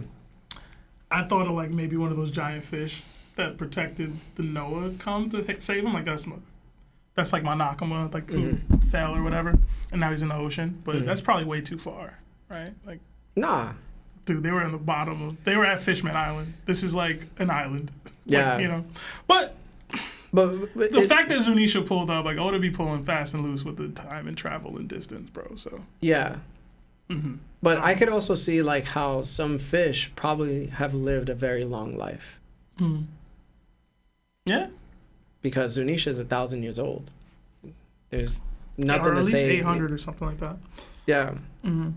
It's a big reach, but I think it makes sense. Everybody was a giant back then, basically. There's definitely a theme of people being large. Yeah. And how big supposedly the ancient kingdom continent was. Why not? Yeah. It seemed like they were all huge or something. Those are Joy Boy's pets. But before we go into the next segment, let's read some super chats, and we'll take about 10 minutes, and then we'll go back. All right, we got another Nakama member subscription from L. It says, honestly, Larry's takes and theories grew on me. Pause. Listen, if you was just listening, he was spitting. Yeah. Another 5 from Shadow. It says, Shadow. It says, much love to the TOPT crew. Thank you, Larry, for instigating that fight between the twins last episode. LOL. Larry doing the Lord's work. # Best Book Club. Did I instigate it? I don't know, but I definitely saw you lean back and like let it go for a bit. I mean, like, if I let it play out, yeah. Nah, you didn't instigate it. Someone said that you were, but you didn't. It was basically I said my thoughts or opinion on something, and Lionel heavily disagreed with it, and that's what led to it. We got another 5 from Keegan Ryder. It says, been wiring a whole house only listening to TOPT. Hopefully it doesn't burn down playing. Absolutely love you boys. Stay blessed. Thank you. Oh, thanks, man. Appreciate that. We have a lot of love for you guys as well. Yeah, man. Thank you, everybody, for being here. Another 5 from Clazel Wallace. It says, if Bonnie joins the crew, does Sanji get another demotion like when Jinbei joined? Listen, man, That's I'm going to tell you terrible. right now, no. Terrible. Yo, if I'll Bonnie say no. and Yamato joined the crew. Yeah, that would be crazy. Imagine being 6. Y'all ridiculous, bro. Chill. Y'all That would gotta be chill crazy. out. Y'all gotta chill out, man. No. Another 5 from JT Wokes. It says, the Arlong Park walk up and 3 captains trying not to dodge Kaido's blast were the best panels. Yeah. I get that Arlong one. walk up, sure. Yeah. Another 5 from Sundaro. It says, sup guys, you guys are awesome and rock the podcast space. Oh, Quick thank question, is Vivi a straw hat? I know Oda considers her one, but that was super early. Honorary. Honorary straw hat. Yeah, honorary. Yeah. Same way Yamato is. Yeah. Another 5 from MJ. How do y'all miss Don D. Krieg and the gang last chapter? Bro, how? Don't be looking, bro. You talking about what? Yo, Don Krieg and Jin and Pearl were all in the last chapter, and y'all didn't say anything about it, at least in the beginning. Bro, I didn't notice get to it watch. until after the episode. Oh my god, bro. The chapter? Yes, Yeah, it I'll was in show the you very later. beginning. Yeah. I'll show you later. Yeah. Yeah, you gotta show me. I usually point out people in the chapter when I'm like describing what's happening, and I completely did not see that. It was all in there, bro. I was Yeah. so hyped to read it. I was like ready for y'all to say something. Y'all didn't say nothing. I was like, That's why I left. That's why I No, I'm left. playing. I'm playing. We got another 100. I don't know what that is. It's okay, bro. But thank you. Yeah. From Zoro D Joy Boy. It says 4 a.m. here. We'll be watching the pod offline. Good night, y'all. Hashtag Big Unc Seb. Hashtag Man with the Shades. Hashtag Larry the Goat. Hashtag the CGI is in maintenance. Thank you, Zoro D Joy Boy. Thank you, bro. 4 a.m. is crazy. Yeah. We got another 10 from Mama Kid. It says, what's good, y'all? Hope everyone is well. I was wondering what crew/group you think is the strongest currently. The Revs, the Red Hair Pirates, Blackbeard Pirates, or the Straw Hats? That's a good question. You said the Revs, the Red Hair Pirates, the Straw Hats, or the Blackbeard Pirates? Yeah. World government. He didn't say them. He said between the four. I got but the it red. would be though. Yeah, I got the red. Easy work. Right now. I got the Red Hair Pirates. Yeah, right here. I'm gonna go Blackbeard Pirates, but only because they have Aokiji. They have a whole admiral on there, bro. Y'all know how I look at admirals. This may seem like a wild take, but I think Ben Beckham has Conquerors. They kind of, they low key foreshadowed it in the anime, the same way Zoro foreshadowed it, on 𝙬𝐻𝐻. And this That was one, anime only though. I know. That's what I'm saying. But the same way, because you know how they gave us a little hint, like in low key spoilers. Yeah. But he did it when Luffy was a kid. Is when Ben Beckham showed it. Okay. Yeah. I was like, oh, the same exact way. And I was like, if that was a hint to Zoro, maybe there's a hint to Ben Beckham. So let us know what y'all think in the comments, man. It's definitely not the Revs right now. I'll tell you that. Definitely not, bro. Definitely not, bro. Dragon got this stunt, bro. We got another 10 from Chef X. It says, what's going on, family? I'm excited to hear y'all's thoughts on this chapter. Do you guys think we will see the entire Straw Hat fleet together soon? Yeah. I think in Elbaf is when we get that. Yeah. I do, personally. if not, I keep putting everything in the final war, but I think even the giant robot, his time is heavily going to be in the final war. Zunisha, all of that, and all that's going to happen at least the last battle, you know? Because also, too, Oda mentioned about having a giant, he wants to have at the end of One Piece, a giant, like, festival, banquet, party, whatever. They would kind of have to be there, you know? Luffy's crew, just like Joe Boy's crew. My bad, trying to get that poll out. Pause. Gun smoke! No, I'm playing. Another two from... You got this, bro. It's just a Japanese It's just name. Japanese kanji, bro. I'm sorry. Yeah. It says, gonna send y'all something soon. Love you guys. Thank you. Thank From you. Japan, I guess. Arigato. Yeah. We got another two from Alex Santabella. It says, or Santebla. Roger Laugh is one of the greatest of all time. Oh, that's another great panel. Yeah, they're talking about the panels. Damn, we're way back. We're way back. We're by panel super chats? Another 10 from The Mask. What do you guys think of Link from The Legend of Zelda was in One Piece? The reason I ask is because he's a prodigy in most games and has the Triforce of Courage. I would like to know what y'all think. Cavendish. I would say Link is stronger than Cavendish. That's like the same person.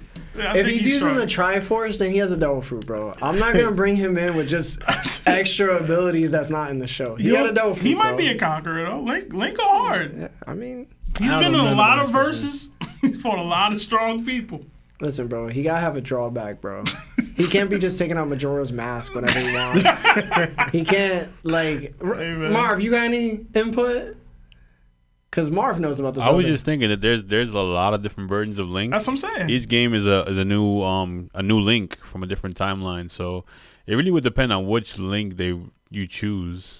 Okay. Yeah. What do you think he'd be like? Where would you put him at? Yeah, I don't know as much as you guys know, but He being Doflamingo? What's up? nah, you're not being dope. Oh, that's what I'm saying. That's it. Marv got it. Marv's word stands. Thanks, Marv. We got another 280 from Della Pekka. I hope I said that right. It says, who you guys got, Chopper versus Brook? I got Chopper. I think I have Chopper too, yo. I know he's like ranked lower in the grand scheme. Listen, bro. But like Monster Chopper, he ever OD again, bro? Brooke ended up chopping up a Gorosei member leg. Chopper ain't taking that. Chopper ate 𝙏𝙗𝙪𝙢𝙗𝙪's poison attack like it was nice. This dude broke stand with Big Mom. Not with like, he's battling Big Mom, but like that fight in the room. Nah, you know what? Slept with Sebastian gonna be like, yeah, but he fought Queen though. Chopper fought Queen. Queen go hard. Queen go back hard. Yo, listen. Queen was messing with Chopper. Right? Toying with the boy. Hey, I'm not gonna get into the Queen stuff. Don't sleep on Chopper. That's all I'm saying.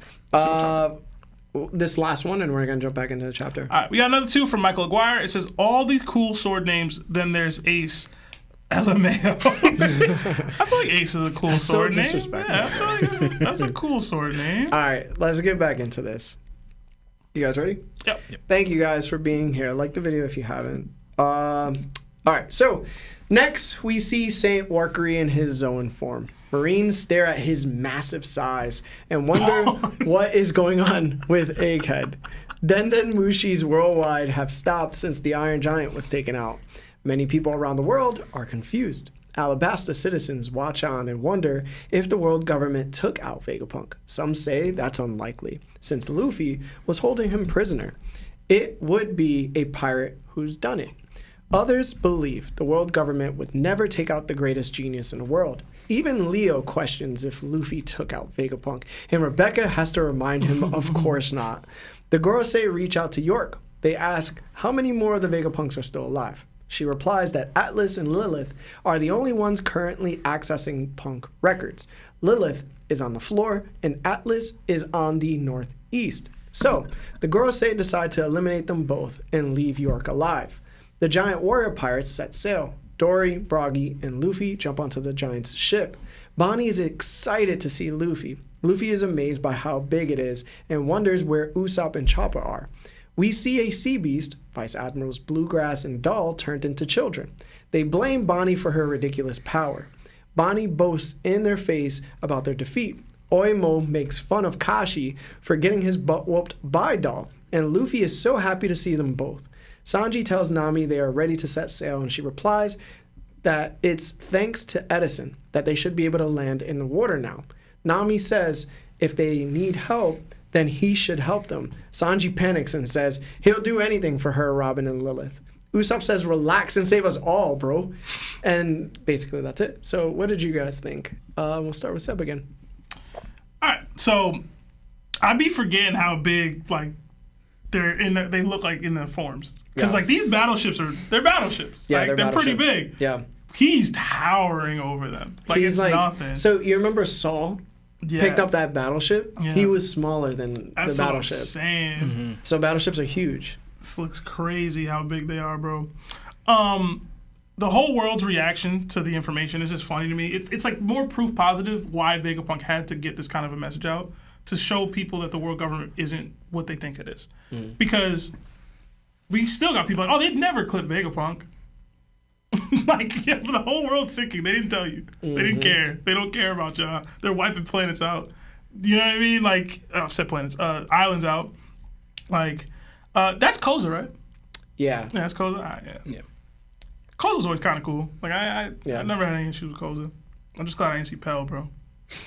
Anyway, it's just weird. I thought the Leo asking if Luffy did it, like they're still continuing that trend that he believes anything he hears. Yeah. I thought that was funny. Rebecca was just like, no, bro. Like, what are you talking about? I actually like the nod that Vegapunk has with, I mean, maybe he's not nodding to this, but it's something that I thought of. The last three Vegapunks alive are all the women versions of Vegapunk. Yeah. Where I was gonna bring that up. I was like, I never thought the women would be the one to survive. So like that. it's like a common, all three of them. Yeah, it's like a common trope that like women will they'll outlast the men because like the men do the dumb stuff or whatever, and the women are more protective or whatever. Like Oda playing into that with Lilith and York and Atlas being the last ones alive. I thought that's a little nod to that little trope.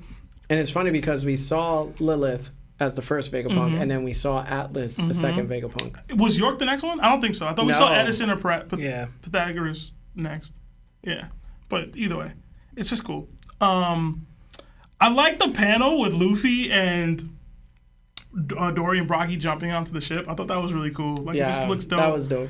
And, like, even seeing the giant ships, like, juxtaposed to the other ships, It's like, yo, it's huge, bro. You were just talking about like Joy Boy's crew might be all giants or whatever. Like the One Piece world has always been this larger than life world. Like Oda's really in his bag with it now. Like everything's just bigger. Everything. The walls are bigger. The ships are bigger. The opponents are bigger. Everything. I like that. And then we jump to like the exact opposite, where like Bonnie makes all the vice admirals really small. I thought that was funny.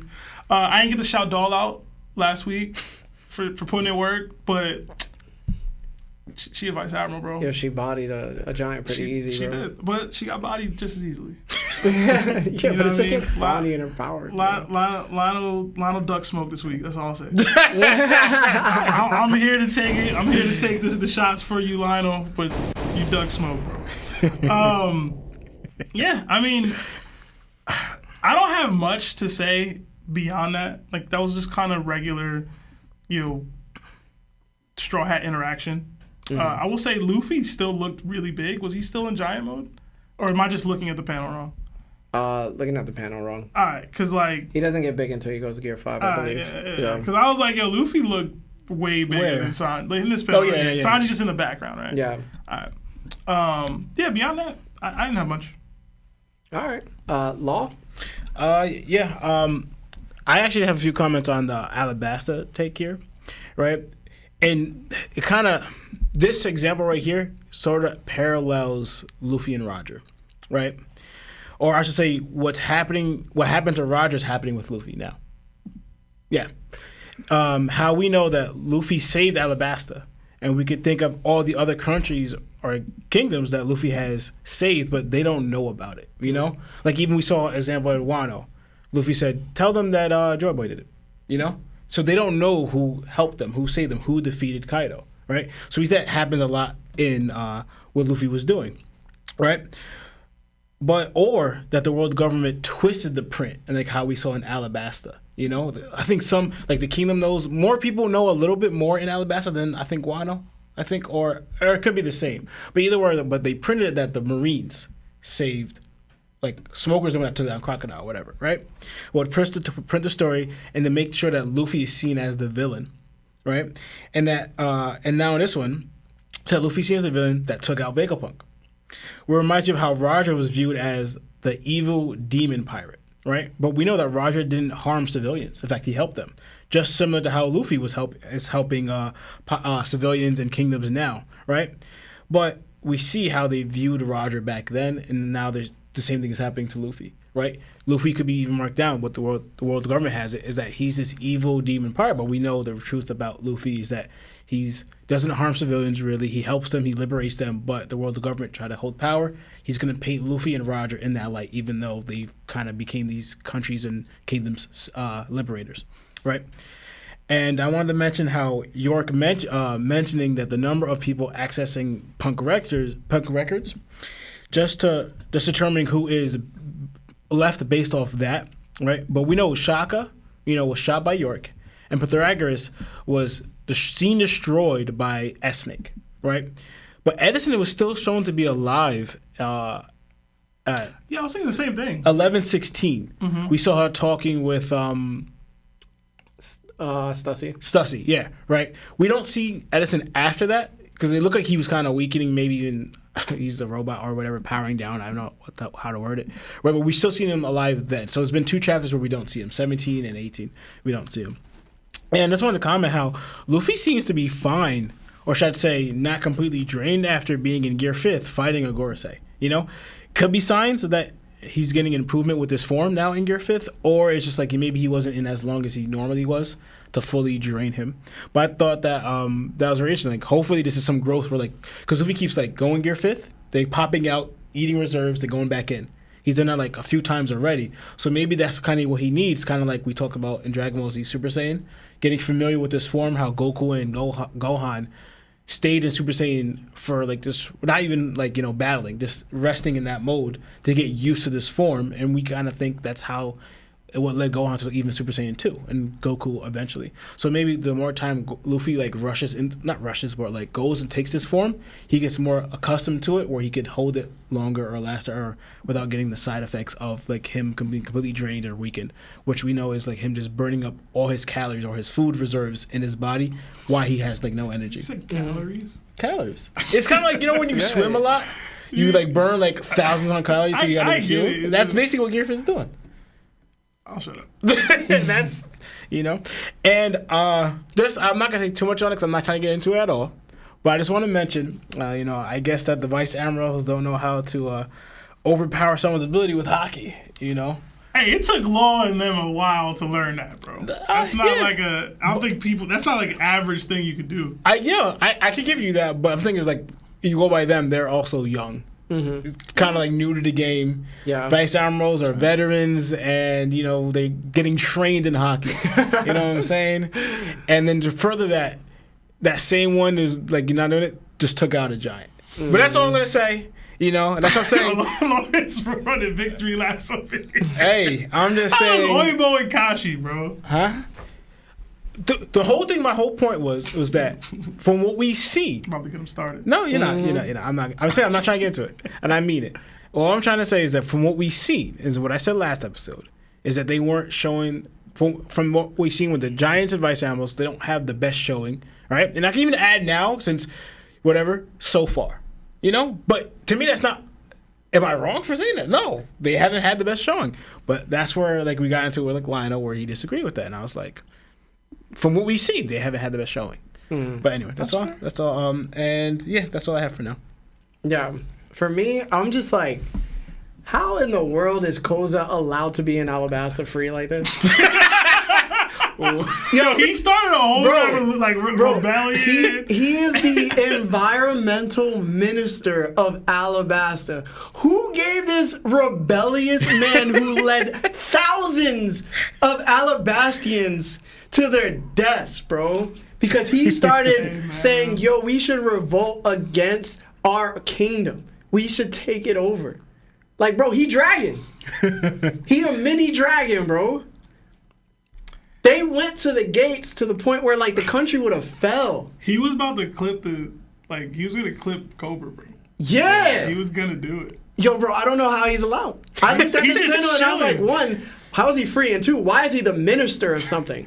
Yo, excuse me? Forgiven, bro. They be forgiving people. Yeah, they should have forgave him in jail. They don't gotta, like...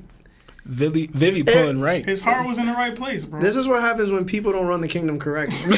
That's all I know. Doflamingo might have been right about some things, bro. Because Jesus. Also, shout out to Mr. 9 in the picture with Miss Monday. He got a little Blake Griffin in his hands. You know what I'm saying? Raising the next Drake to be. Yeah? Yeah, that's Mr. 9 and Miss Monday. Where? Oh, yeah! Oh, snap! Yeah, I ain't even peep, man. I love interracial couples, bro. Where?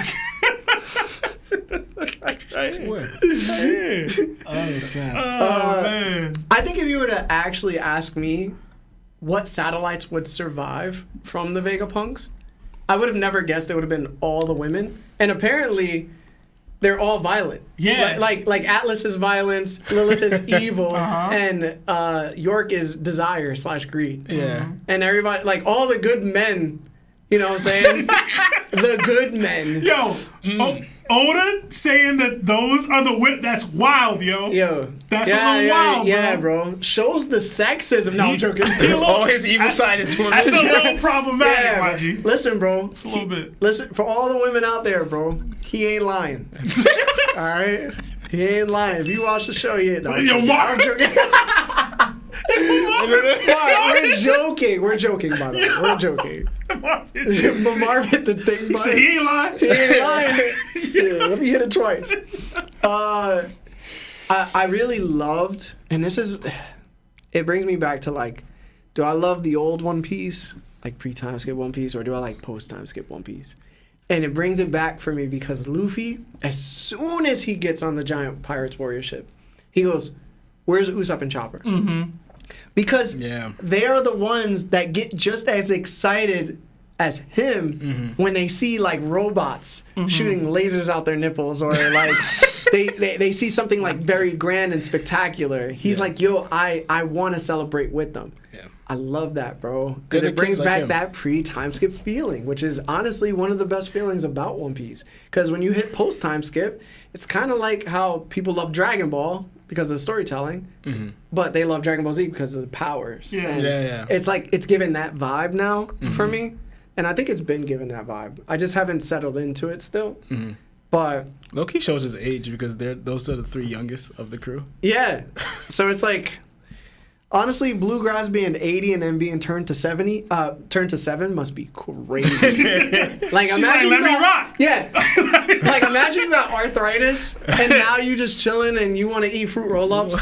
It's like, bruh. She might be like, yo, add 20 and just let me rock. Yeah, her cholesterol was mad high. Now it's like, you know what I'm She saying? gotta take pills and stuff. Now she good, bro. Her hair color came back. She had vertigo and stuff. Damn. Vertigo? Yo, what? All right, anyway. I will say that Bonnie flexing on children as a man-child herself with a gun is like the most pirate thing ever, bro. Like, that's very pirate-like. Remember the panel where it's like, what kind of monster is this? Because you see like babies, Old people. and old people, kids hurt from bodies. Who would do this? It's a little girl. Hush up, little girl. Little girl. Podcast's got that name. Yeah, that's crazy though. Like, bro, like somebody just said, no more menopause. Hey, yo. See, I ain't say all that. Yes, you did. No, I didn't. Yes, you did. No, I didn't. Bro, you said. Yo, chill, chill. That was funny though. But chill. Respect our women. All right. Anyway, we got 10 minutes of super chats, and then we're gonna do the final portion of the chapter, which everybody's looking forward to, I'm guessing. Highlight of One Piece community. And then we'll finish up the super chats and then take phone calls. We're going to do phone calls. All right? All right. Yeah. We got another 10 from D La Joy Boy. It says, I'm hoping that the giant robot will get a boost since there are 2 Joy Boys. Then he will finally pop out and show Nikas and do something. Hashtag get up! What is it, the brakes? We'll see, man. We'll see. We got another 5 from Kabari2600. It says, each Straw Hat had a big dream when they joined the crew. If you were to join, what would your big dream within the One Piece world be? What would it be? Within the One Piece world? Ugh, I have no idea. In the One Piece world? It'd probably be going after these hoes. Yo, I'm not gonna lie. I was gonna say the same thing. Yeah, bro. So these hoes are everything. I'm not going for the One Piece. I don't care about that. I'd probably go after the One Piece to find ancient knowledge about hoes. Listen, it's a lot of beautiful I want to women. know about the ancient hoes. The ancient host? Yeah, bro. We already know what Lawrence is gonna say. Yeah. To be the strongest. Yeah, to be the Some strongest. dumb Well, shit no, like it's gonna be more than He's that. gonna be Mihawk. No, chill. I'm gonna be better than that. that. Wow. Yeah. I'm gonna be I'm gonna be better than that. bro. I'm trying to surpass Nika, Roger, Joy Boy, Luffy, everyone, and become Pirate King and the King of the World all at once. And achieve the dream, Luffy and Roger's dream. So you just want to do everything. Yes. That's why we be humbling Lawrence. Yeah, we have to. That's humble why we Lawrence, have to, bro. Look how he be coming. Crazy. I have big ambitions, man. We got another 2 from Life with Anime Podcast. It says Zoro with the deceased emoji would piss me off. That's why it should be him. Dang, I didn't think Joe was. Maybe that's Preston. Gotta be Preston at that Might be point. Preston. We got another 5 from Cameron Beatty. It says, how far do y'all think the OG Power Rangers would get in the One Piece verse if they were a pirate crew? By the way, last name is pronounced Beatty. Okay, so Beatty. Oof. Yo, Tommy was a menace, bro. I just sent you that one Instagram post. Yeah, Bottom, Tommy was a menace. But Jason was a menace too. And they had like a robot that they could just go into and just hook off on. They've already been like They inspiration into the series. Yeah, they were the technically. German kingdom. Yeah. I feel like they'd be stronger than that. No, they definitely They would be stronger than that. Yeah, they'd be definitely stronger. time. I'll tell you this right now. You come with that Morphin time stuff in One Piece, you getting put, bro. I'll tell you that right now. Real talk. I was gonna say Pika probably could take out the robot that they get into, the Megazord. But Marv, what do you think the? I don't have a high opinion of the Power Rangers, bro.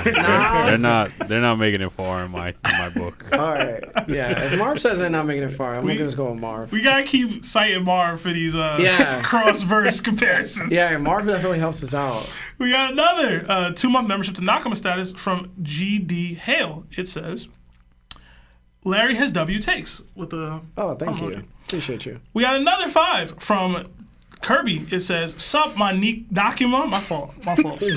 How y'all been? Draft 1 Yonko and 1 YC1 to take on all of Big Mom's sweet commanders, including Katakuri. # Celtic champs. # Yamato is him. Shanks. Oh, man. Hold on. You gotta take on all of Big Mom's sweet commanders. Is Big Mom included in this? Or just the sweet commanders? Do we have to pick a Yonko? It's a Yonko and a YC1. If it's just the sweet commanders and no Big Mom, you only need one Yonko. You only need one Yonko. You only need one Yonko. What are you talking about? That's what I'm saying. I'm gonna make it interesting. Nah. If you get Buggy, you gotta get me on. I'm gonna make it interesting. Blackbeard. If you gotta get Blackbeard, you definitely have to get somebody else too, though. Yeah. Because Blackbeard can't do it by himself. Okay, so it's Blackbeard. Blackbeard's your automatic Yonko draft. Who are you picking as the YC1 to help him? To help him? Yeah. So that means we can't include Katakuri. Yeah, because then he's part of. Okay. I feel like Ben Beckman doesn't count because he's a right hand man and not I would need somebody to save Blackbeard sometimes. I'm gonna go Blackbeard and Marco. I was gonna say Blackbeard and Marco. Why not? Why wouldn't you choose Albert? I thought about it, but I feel like it might be too easy. He doesn't help Blackbeard. He doesn't help Blackbeard at all. He doesn't assist him. He's just like they just can't really hurt. Like Katakuri can hurt him, but like other than that, nobody else can really hurt him. I feel like it's not enough. Like you have to include Big Mom in this for them to actually be struggling for real, in my opinion. Like I don't like the sweet commanders. It's Cat, it's Cracker, it's Smoothie, it's Snack. Mm-hmm. And then you got Oven. Can you add? I would add the whole crew. I would add, if we're doing this. You might as well add Prespro because he's basically a sweet commander. Just Oven is kind of a sweet commander. I think you have to go Blackbeard and then you got to choose a lower than YC1. Like you got to go YC like 3. Nah. Yeah. Nah. But that's me. Yeah. All right. Good question. We got another 2 from Justin Montanez. It says, true or false, Oda made Robin white for Zoro. Oh, my God. Oh, my goodness. Wow. Y'all be wildin'. Why y'all be wildin'? False. We got another 5 from Ultramix. It says, do y'all feel like G5's replication cheapens its uniqueness? I saw people comparing it to Super Saiyan, which I think is a poor comparison. We will get into that. We're literally about to get into the last piece of the chapter now in like 5 more minutes. Yeah. Literally. We got another 50 from Gavin. Thank you so much. This is Gavin's first super chat. Gavin's going off. Thank you so much, man. Holy F. It says, wanted to say thanks for being a way to see a fun and positive group about a passion that I can't share with many in tough times. Lost a friend and skipped high school for a week, but y'all really cheered me up and were a big part of me staying optimistic. Well, first off, our condolences. Our condolences. Sorry you're going through that, especially at that young age. It seriously is rough. Yeah.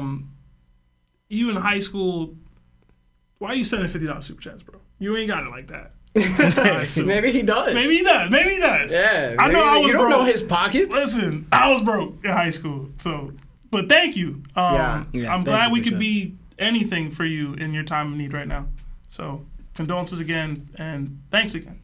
Seriously. And that's part of the community why we built it, to be there for each other, man. Especially in these hard times. It's very sweet that everybody always comes to us and says sweet things like that. Because I kind of understand it now. Because I was going through a little hard time not too long ago. And, like, I watched a specific streamer. And it brought me genuine, like, joy. Mm-hmm. Just to know, like, consistently this person would come on and talk about things that honestly don't matter.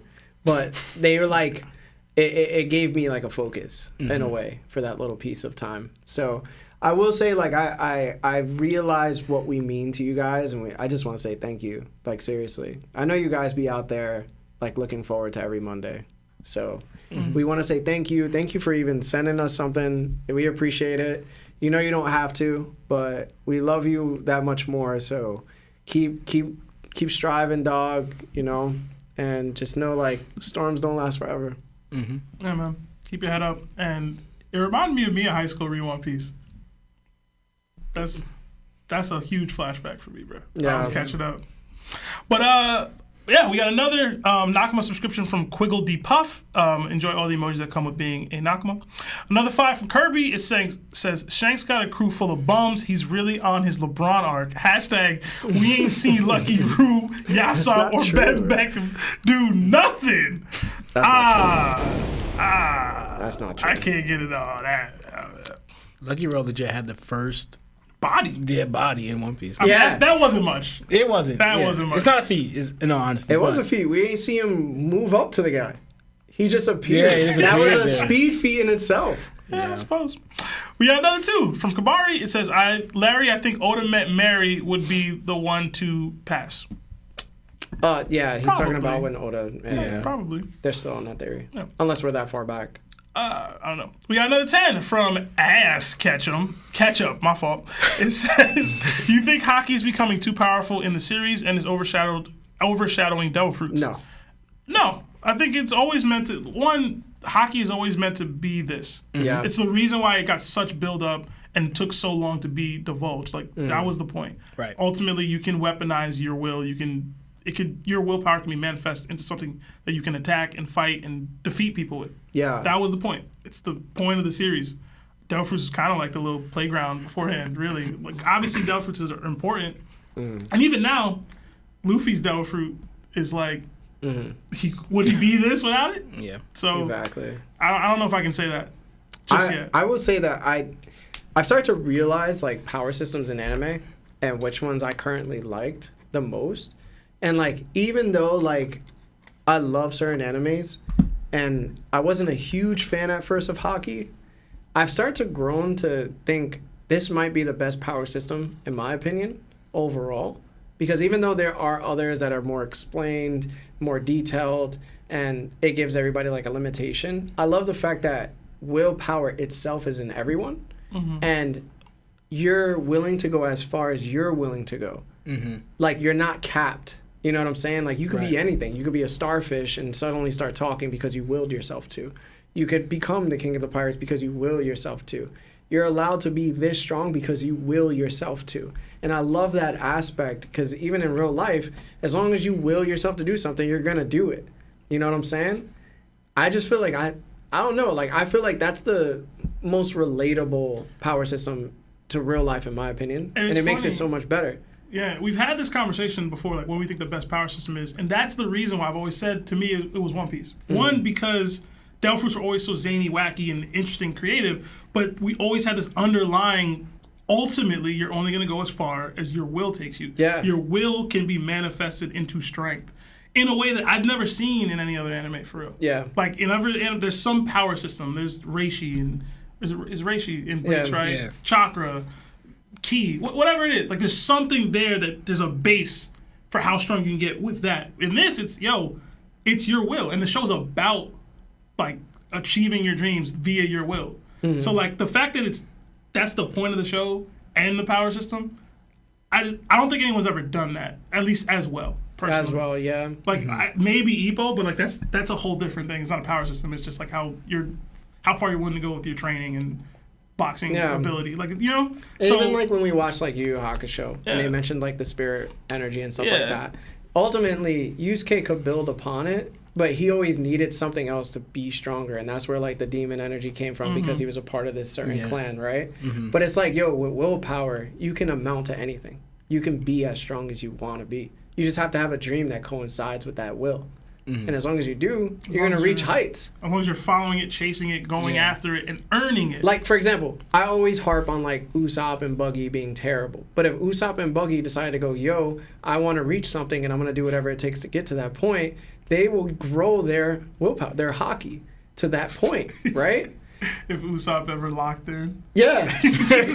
He would like for example, when Buggy was like, yo, we going after the One Piece, I guarantee you his Haki bloomed right then. Yeah, it blossomed immediately after that. Because I wouldn't even be surprised if Buggy showed Haki after that.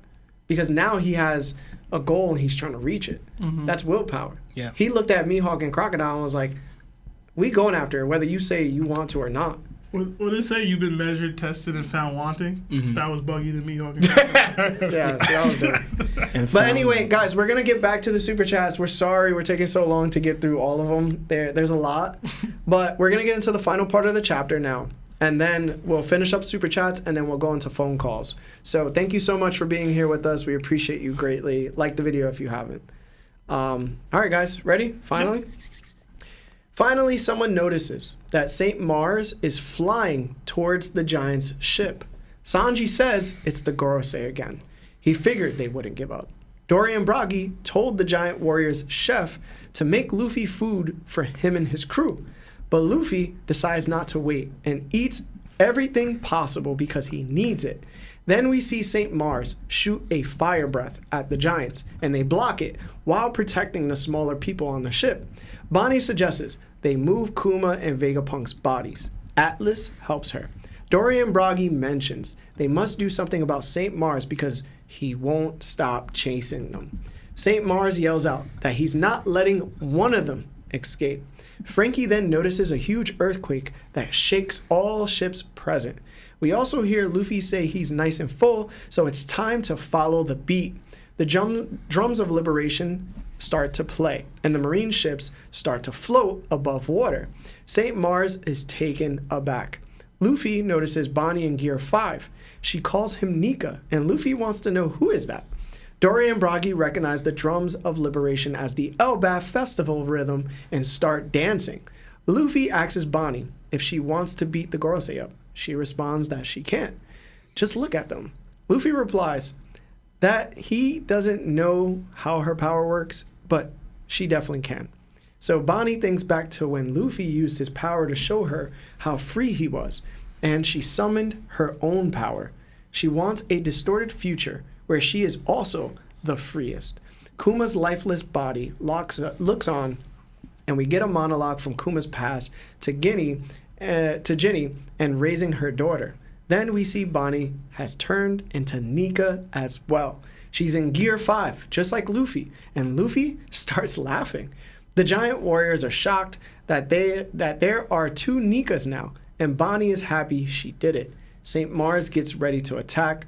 Luffy tells Bonnie to let's go, and she agrees. St. Warkery and St. Jupiter notice a strange presence and realize they must act quickly. Then the Iron Giant, as it is sinking, hears the rhythm of Joy Boy and says, "There." So, chat, what did you guys think? Explain your thoughts in the live chat, but we'll start out with Lawrence first. I would say, even though it's like more custom to Luffy, he's going to do this, but I feel like I want to draw attention to his quick to action. I kind of feel like Luffy sensed what was about to happen because he ran immediately to go eat food after saying hi to, the giants that he knows, right? And then immediately, without even fully knowing what's going on, I say he sensed it, jumped up to like winning gear form. Without even seeing what was present at them, he goes, no, I need to recharge and I need to get ready for battle. He was using observation. Yeah, so I like that sense of urgency right here. And to me, I don't know if anyone I'm probably sure everyone else saw this, but like, it looks like Luffy turned the sea into rubber, right? I thought so too. Mm-hmm. It could be two things. Yeah, but yeah. Because the reason I say rubber, because like I was looking at it and it said like the what it said, it was like it's floating, right? Mm-hmm. And I was like, floating. Why are they floating at the earthquake? But then it's like floating above the sea.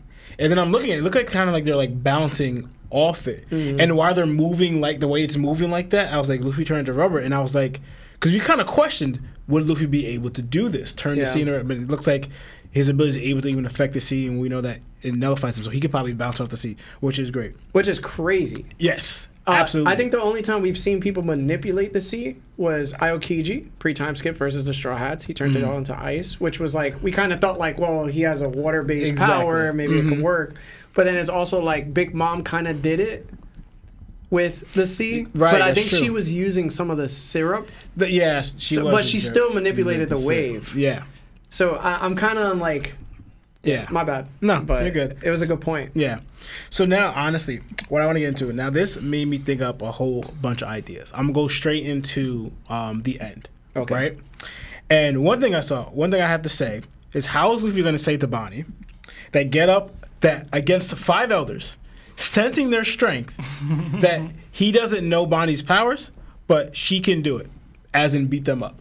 I was like, what are you sensing? Like I'm like, what? Bonnie, like you're fine. You couldn't barely even, you weren't even hurting one of them, right? But you're seeing from Bonnie that she could beat them up. Yeah. Like, what are you sensing from them, and what are you sensing from Bonnie that you're able to say this? Like, it didn't make sense to me, right? But then, so now I'm going into more of my theory, right? Then Bonnie transforms into her own Nika mode. Or like, and I was like, what? And then it made me think of how Hawk's Bonnie's ability that she could transfer to her own Nika mode without even being awakened herself. Because she didn't awaken her ability, yet she's able to access this mode another person's awakened. You know? Maybe she's awakened. You know? I don't know. All right. So then this goes into it. All right. So now I thought of one thing. That how Bonnie, also thought of how Bonnie got these powers in the first place, right? We know that from Saturn's extract experiment, and also made me think of Bonnie's biological father, right? So we know that the how Bonnie got the ability was through whatever experiments that Saturn was doing, and he extracted it, right? So we don't know if he tampered with it. I don't know, but I just know he extracted. You want to know if someone can get ability itself through an extract. So From the synthetic devil fruit. Yeah, exactly. All right, and then also, there's the whole Bonnie's biological father, like, because we've seen that Bonnie chose to be kind of pretty strong at such a young age, right? Maybe that's going to play into how strong she is now, or what she's being able to do later on, like what she's able to do. And because she seems so strong at such a young age, and it also could just be the nature of her ability, because you see how she's able to, when she lowers the age of someone, she takes away their strength, right? So now, like, her affecting her own age, maybe she's giving herself strength, or increasing her strength. So it all could be the nature of her ability. But now to my theory, right? So, and now, okay, before I get to the theory, I just want because of this, it made me think of why I believe Bonnie's going to join the crew a little more. Especially if she's able to access this mode freely from like Nika or whatever, I can see her being more part of the crew and not just some Nika in the far distance. We're going to want to see what she's able to do in that mode. So I can see her more joining the crew. All right, now. So I was saying this, open up to my mind for more abilities, right? I think that I wonder if all abilities have their own free mode like Nika. Like most free transformation mode, right? So you mean awakenings? Yes. Right? Well, he's saying a level beyond that. Yeah. So like there's awakening, right? But like I'm going to like in a way, you see how What are you, double ascendant? like the free mode. Because all right, so this I'm going to it. So I think all abilities have this potential to be on a most free mode. That's what I'm gonna call it. Like I'm saying Nika mode, but I'm gonna call it the most free mode, right? In chapter 1069, Vegapunk mentions the possibility or origin of the fruits, right? He says that as long as people wish for him, talking about Nika, his existence will never truly disappear. That's what he said about Nika. And he said, continues on, and all things are brought into this world through hope. Yes, even the devil fruits. Every devil fruit has a possibility for human evolution that someone desired. If only I could be like this, if only I could be like that. And all those powers represent the many branches of the future of humanity. Is that not Bonnie's ability in itself? Like the essence of Bonnie's ability is the theory of Vegapunk's fruit form. Like so, the Vegapunk's theory, what he just broke down, if you think about it, that's what Bonnie's doing with her ability, right? She's tapping into futures or distorted futures, right? Into people's or her own future and ability, right? So what Vegapunk just broke down, we see Bonnie doing that with her own fruit, right? Like, case in point, I want a future like where I'm the most free, or a future like, she said before that. Before she said the most free, Well, she tried to. Nika, like Future, trying to punch Saturn, but then Saturn somehow sucked her power away or like weakened her, right? But he said Nika, like Future, and I think so. One time she did before she punched somebody, right? I think back when she was before here, when in the beginning of her piracy, right? So I'm thinking of how can she tap into someone else's sort of future? Vegapunk said the possibility of her human evolution, right? Oh yeah, so that's Bonnie's ability in a nutshell. So now, but also the fruits are coming from people's hopes and desire, trying to free themselves from whatever they were at that time constricted with, right? So we think what Vegapunk said, and how fruits came into existence. The hope, desire is because people felt constricted or whatever at that time, right? So now them hope and desire to be free from that, right, created ability. Now you think of the hope and desire to be free from that. Why wouldn't they have a most free mode where they're completely free from that and they can do whatever they want? Because a lot of abilities tend to have a limitation, be it stamina or they can't do this.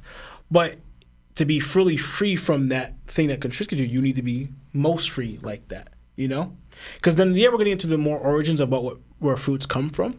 But like, say like Nika is part of like why they came into existence in the first place, right?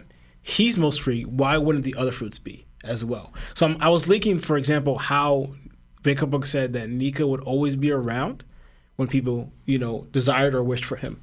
And then by saying that, Vegapunk went to also the fruits, saying that they would always be around, right? Oh, I'm not that the fruits would be around, but the fruits came into existence through people's desires and wishes. So you're saying that the Nika fruit isn't the only fruit that could be the most free? Exactly. Okay. Right. Yeah. So the reason I say that, right? So then, So now I'm saying every fruit has the potential as the most free state. So that's what I'm saying.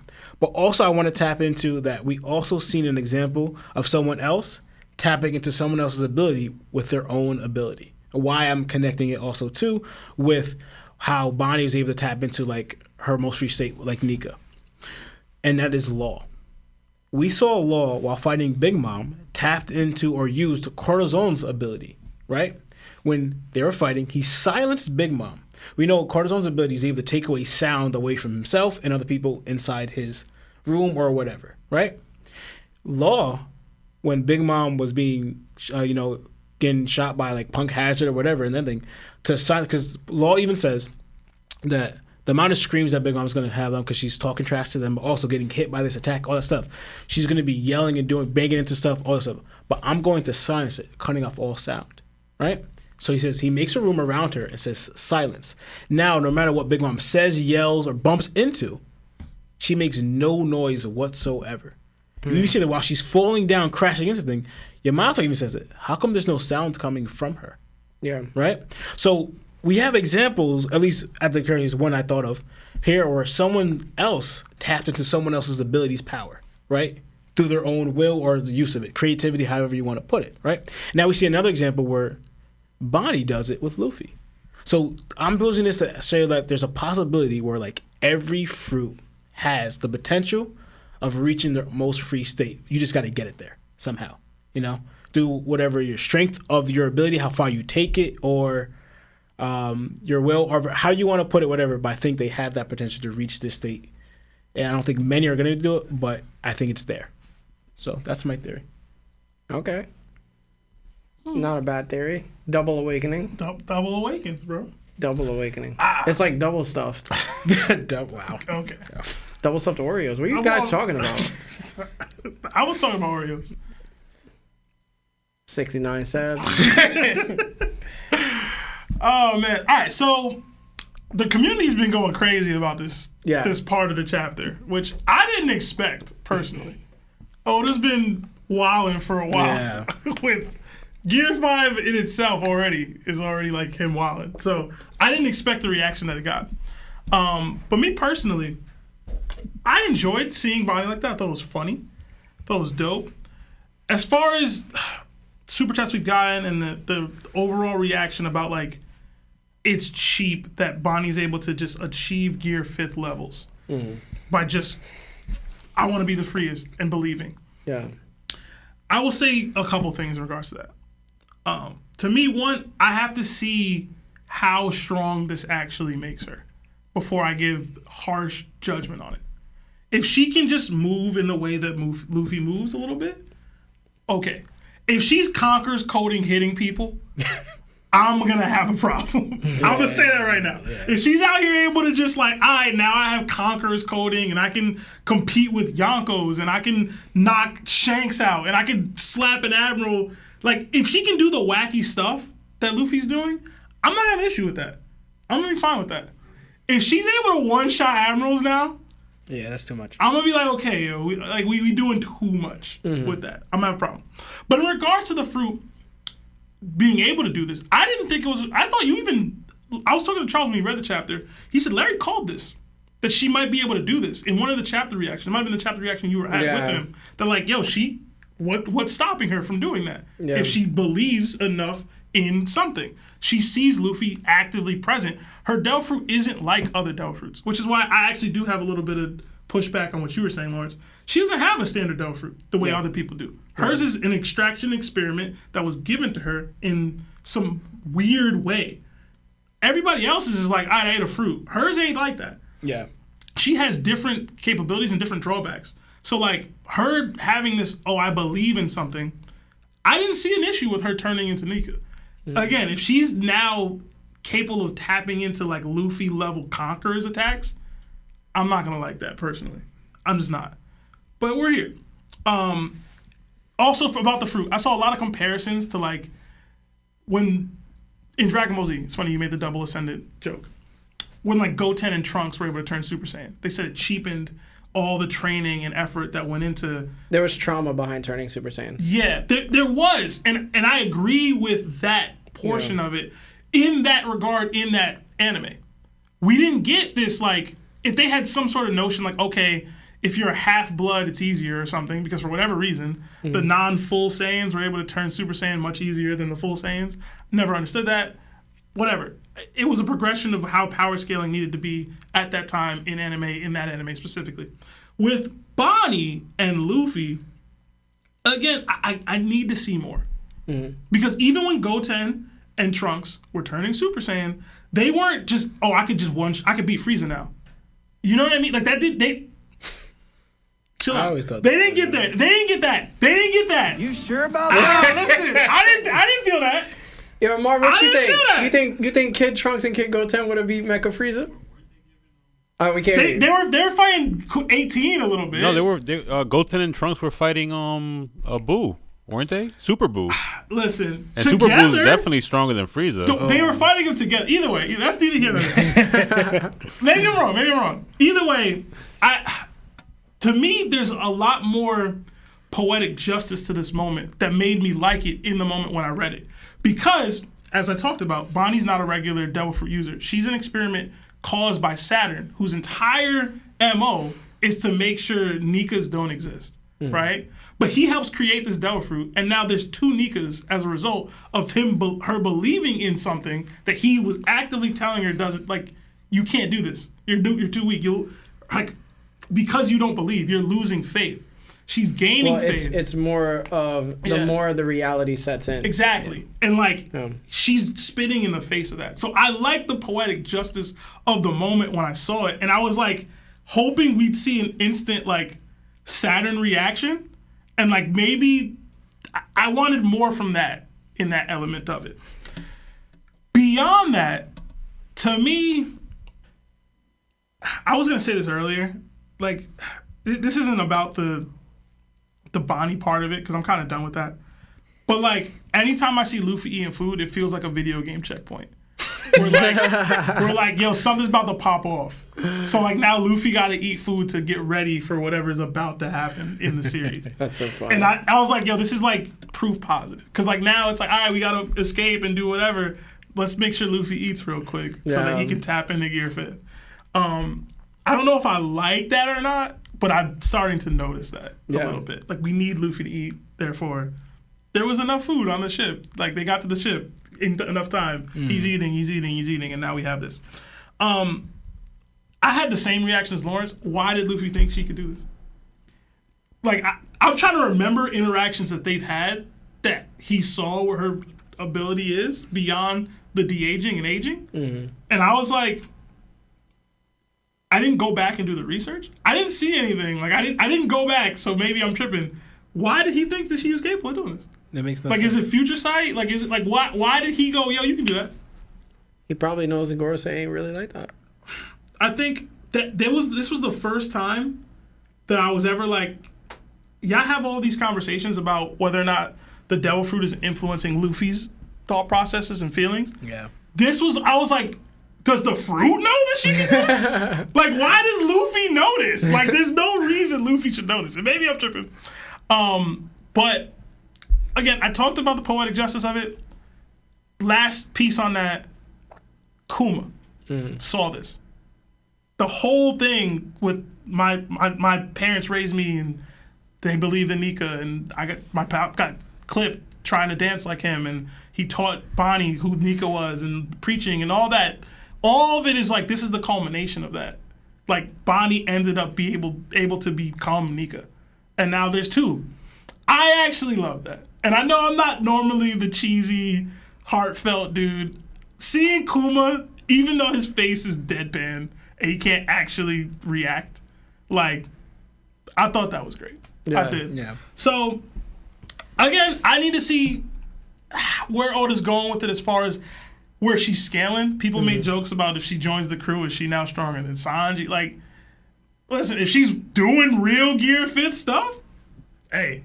But I just don't think we're getting that, personally. But that's me. I have faith in Oda that he's going to make it make sense. Ultimately, she's still, how is she, 12?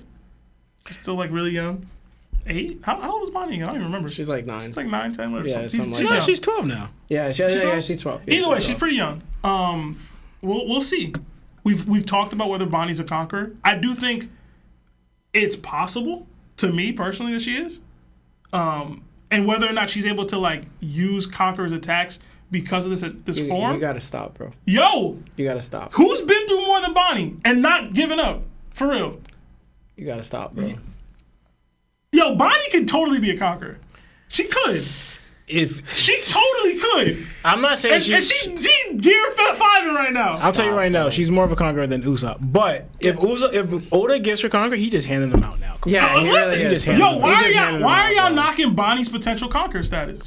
Look at what she's been through, and she's still trugging along. She became a pirate herself to go find her dad. She's fighting through all of this, and she only doubted once. That was when she saw her dad basically was gone, and Saturn, and learned like Bonnie got low key conquerors. Is in that her, what we bro. want though? Bro, she's been sneaking around most of Because she's young, but she's still willing to put herself out there like this. To fight at a super young age. Every conqueror that has been at her age never did what she did, bro. Alright, bro. Luffy, Ace. Listen, bro. It probably goes on if we keep going. Hey, man. You gotta They recognize. comparing it to Robin. You gotta. It's not the same. Yeah, you gotta understand that conquerors are different, bro. Yeah. I don't know why people keep thinking like conquerors are just not different people. Yeah. Listen, y'all disrespecting Bonnie right now. But whatever. I don't think we're disrespecting her at all. Y'all telling me there's no chance. I think you're disrespecting her by making her something she's not. Nah, I'm not making her a conqueror. I'm saying she Like could be. you're saying like she's not enough for her journey. She is. No, I'm refocusing her journey and giving it more respect. I don't think giving her conquerors is more respect if she's not doing conqueror I think it's things. possible. She is to me. All right. Listen, man, whatever. Yeah, I mean, you think what you want. Listen. But that's it for me. All right. That's it for me. What you got, Larry? I'm gonna keep it a buck, bro. I feel like if Dory and Bragi just did Hakoku sovereignty and shot it at St. Mars, he ain't getting up for like 10 minutes. So it's easy work at that point, right? Like we saw what they did to the goldfish when they were on Little Garden. Why don't they just do that to St. Mars? We know the Gorosei don't really have great defense, and it's gonna take them a while to get back up. So, yo, just be out. Hit the Hakaku and just be out, Just bro. hit the shoot. That's it, bro. Hit him with that. That's it. That ship is massive. I don't watch the anime, but I'm going to just to gain the scope of how big that ship is, bro. It's huge. All right, so I know earthquakes usually come with like aftershock sequences, and I know Lawrence touched upon it. Aftershocks can last like weeks, or it could even last like centuries, right? We just had an earthquake. It brought the sea level up 3 meters. That's a lot, right? 1 meter. It brought up 3 feet. But it's a lot, right? So it is pretty weird that as soon as Luffy goes Gear 5, the entire ocean just starts becoming this earthquake. I don't know what's happening. There's not enough information. Whitebeard back? I don't know. Maybe Blackbeard coming through. Like, I doubt it, right? But it does give me some hope that Luffy's able to manipulate the ocean so he can stop drowning for once. Yeah. Yeah. Well, how many times has he been caught in the water and like couldn't do anything? Who knows? It was what? Arlong Park.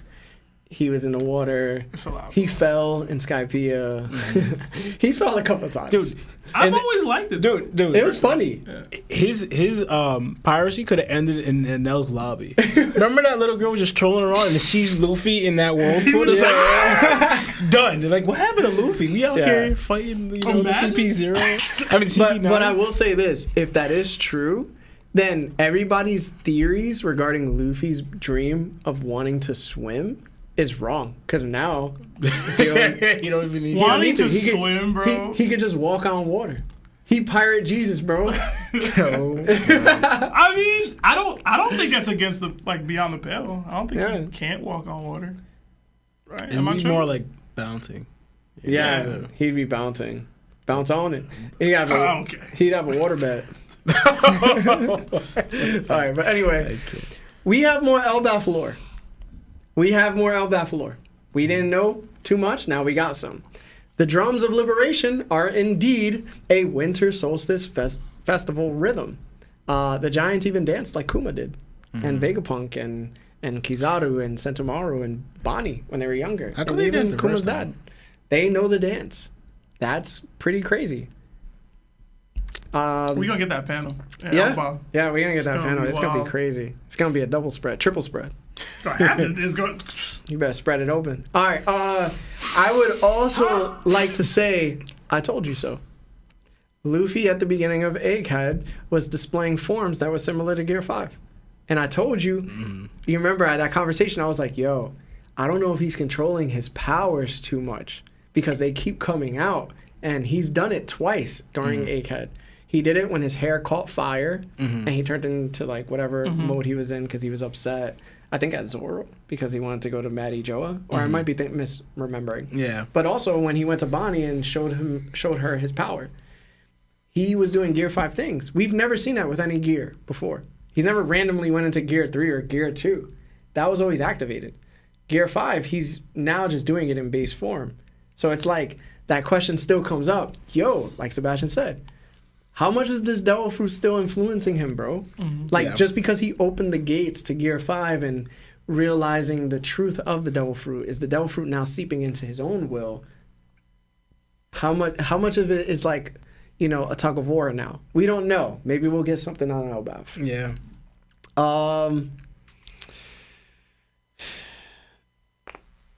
So this is a very big topic of conversation amongst the One Piece community as a whole right now. Bonnie going Gear 5 without actually having the Nika Devil Fruit. A lot of people feel like it's breaking the show.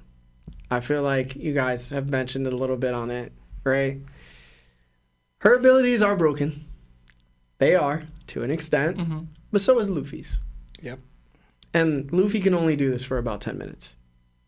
And right now, even with Luffy's powers, we still don't believe he could take out the top tiers of the world. Why? Because he can't beat them within 10 minutes. He would need food around. He's gone on food breaks 3 times so far. He's not been able to keep up with Kizaru for a full fight and then take on a Gorosei member. He had to stop, eat, because he powered down, and then he did it with Lucci. And that's Lucci level opponents. Apparently, Lucci can't beat Queen from some people's opinions. And Luffy gassing out against people like him.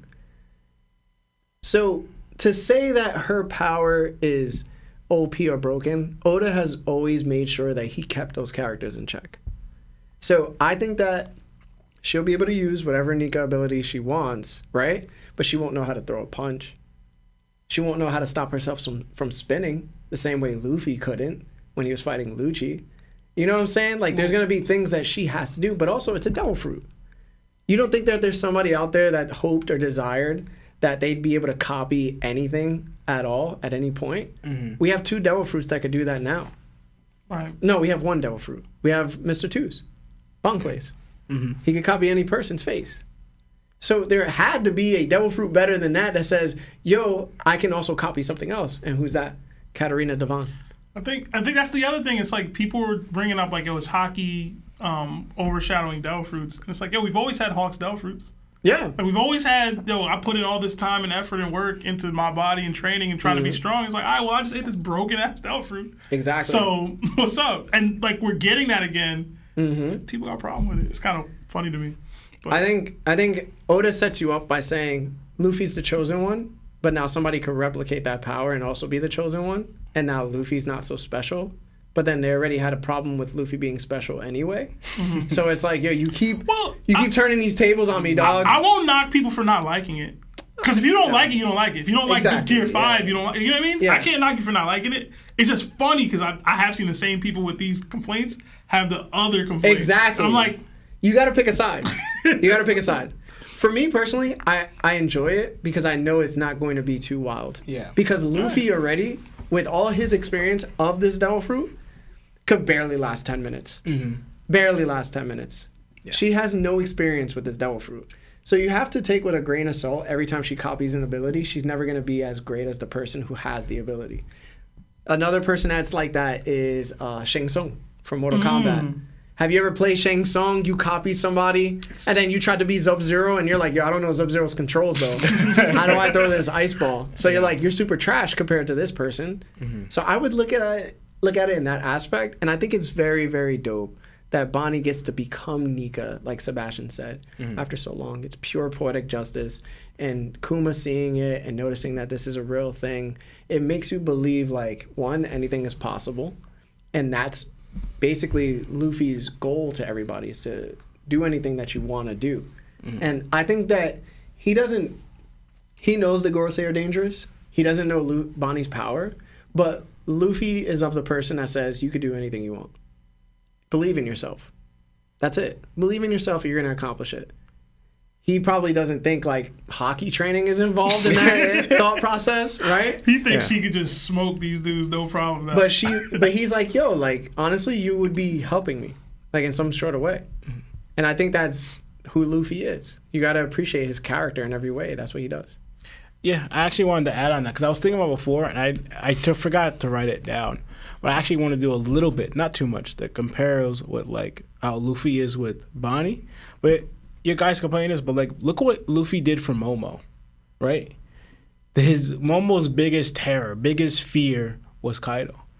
Luffy got him to bite him. You know what I'm saying? He got him to bite him. He goes, now, Momo, after you just bit Kaido, the dragon, your terror, is there anything else that you're scared of? You just bit this dragon. So it's like Luffy's trying to inspire. He does it in his own way. Inspire the young ones to be better, to achieve their dreams, to overconquer their things, to inspire them to be better than what they are, what they could be. So he did the same thing with Momo, and this happened just faster with Bonnie. But he was at a longer time with Momo. But the thing is, you think about it, Momo was kind of like cowardly, right? So he helped Momo build up back up, even to even being a good leader or ruler. Because he's like, yo, are you just a figurehead, Momo? You know? How come you're not talking to me asking for this? You're having your Scalbridge do it, you know? So he built it up. He didn't have to do that with Bonnie. But he inspired her. So, like, Luffy sees these young ones and inspires them to be, like, not necessarily like him, but to go after what's yours, what you want to do. You can do this, like you were saying, you know? You could conquer this. You can achieve your dreams. You could... And it's mostly like your biggest fears. Momo's biggest fears was Kaido. He had him overconquer that, achieve that, become the Shogun of Wano. Bonnie was Nika, you know? So it's like, I want to be like this. I want to find Nika. I want to like it. So then he helped her get there.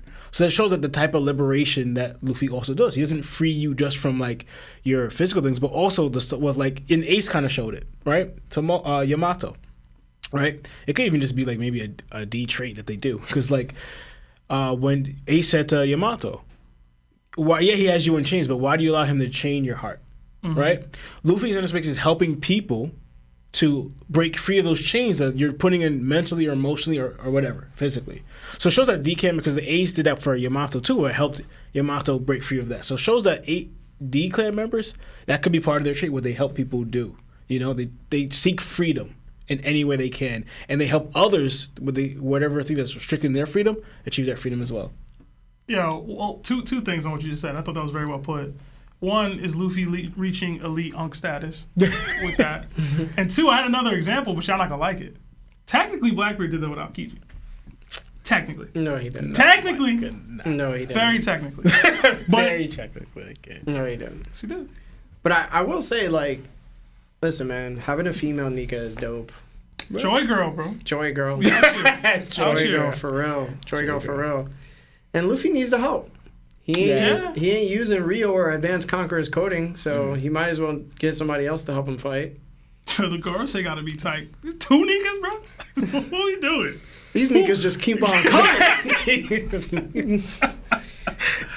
Yo, imagine the Iron Giant just starts playing They Not Like Us. What is it, the braids? I do think that pop out and show Nikas. I do think that the Giant's gonna come up though. Yeah, the Giant's not done. After this, the Giant's gonna be like, all right, Joy Boy's here. I'm coming back. So Lawrence brought this up. I think this is gonna be the next focal point of what people talk about, because right now her having this power has been the biggest chat. Yeah. I think the next Nakama aspect is what comes next. I'm not ready to get into that. You're not ready? Nah. I'm gonna hold back on that for a little bit. You think the Iron Giant is gonna pop out the sea doing the dance? That would be funny. That would be funny. That would be funny. That would be kind of wild. That would be kind of wild.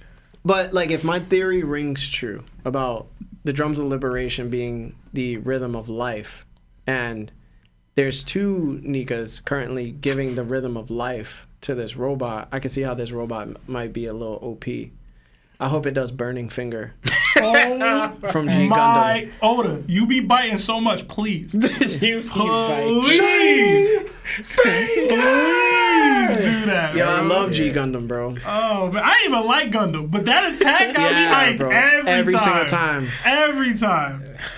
Yo, the music was popping too. Yo, bro. Yo, you remember so G Gundam, Marv? I have a G Gundam tattoo on my arm. Oh, man. So he remembers it. Da-na, da-na, da-na, da-na. Oh man. He's just grab, yo. All right. To be heat. But anyway, yeah, guys, that's the end of the chapter. Thank you so much for being here with us. We hope you enjoyed the chapter review. We're going to read these super chats, and then we're going to go into phone calls. So please stick around, like the video if you haven't. And yeah, we'll get back. Yeah, we got a upgraded Yonko membership from Jay Luna. So enjoy all the emojis that come with being a Yonko now. We got another 5 from Carlos Christopher. It says, favorite animal cameos from what is it? How do you say it? Lapins? I don't remember how it is. The Snow Bunnies.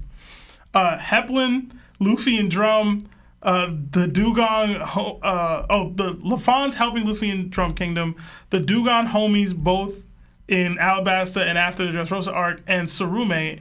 Any else y'all can think of? The Lafon will always be my favorite. The Snow Bunny? The Snow Rabbits? Will always be my favorite. It's because you love Snow Bunnies. In real life. Listen. In real life. Right, Marv? Love some Snow Bunnies. I'm not Shonen Showdown, bro. Listen, bro. I don't do that. Rob, you know, bro. You know why I said that. Anyway, it's always going to be the Lafon for me. Mm-hmm.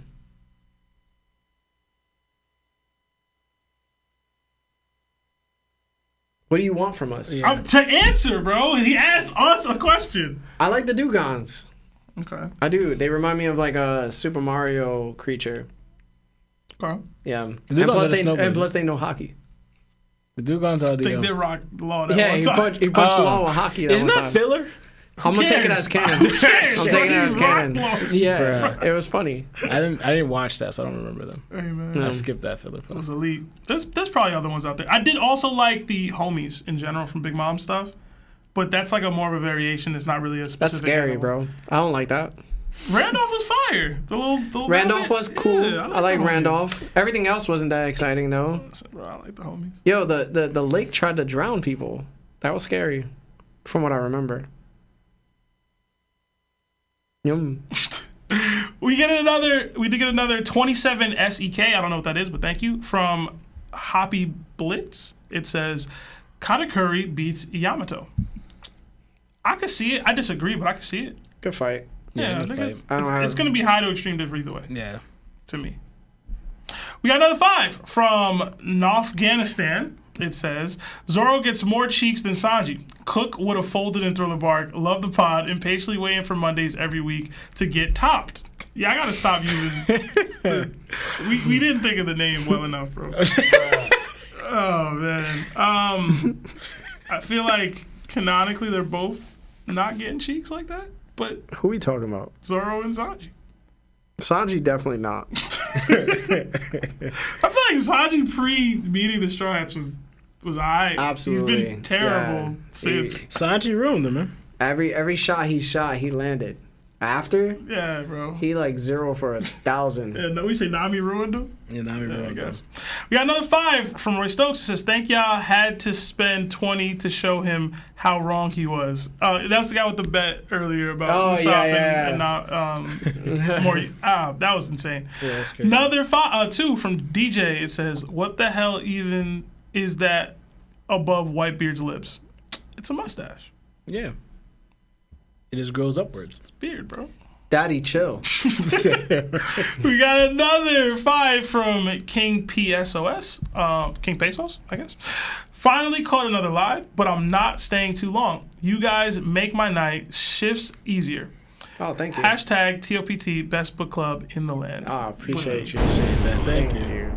Another 5 from Luis Lopez. It says, Roger was the GOAT, though he was too early. Yeah. Yeah, man. Yeah, it was. Roger over Joy Boy, bro. I said it. We got another 5 from Mamba Kid that says, who do you guys think are the most underrated and overrated characters strength-wise in the show currently? It's Dragon right now, but it was Mihawk, and then it was Blackbeard, and then it was Kid. It varies. That was changes the with rank times. for a long time. I'm gonna sound crazy saying this. I feel like it's the Gorosei, bro. And I know that I have them like top 5, top whatever, but like, they haven't done that much yet. They haven't, but they've You know what I'm saying? proven a lot more than a lot of the they've proven more than Blackbeard in my opinion so far. I feel like the answer to overrated is always Zoro low key because his fans is crazy. No, it's Mihawk, bro. What? 100%. Yo, I'm serious. Yo, bro, they'll tell you Zoro would be Luffy. They'll tell you Zoro could be Kaido. Like if you talk to Zoro fans, bro, it's always him. It's always him. Dude, it's Mihawk. It's insane. It's Mihawk. It could be true to Zoro, but it's Mihawk. They said that this dude, Mihawk, beats Roger.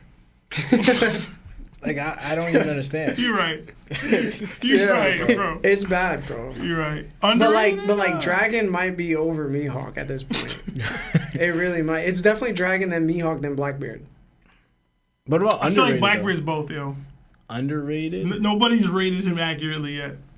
Yeah, you even think That's the thing, though. You think he's trash? I haven't run into that out of all the debates and all the I haven't run into like Zoro like writers like that. Cause you not. I really don't. Yo, it'd be bad, bro. I could say something about Zoro on X for us right now, and it wouldn't get hype as much as Mihawk.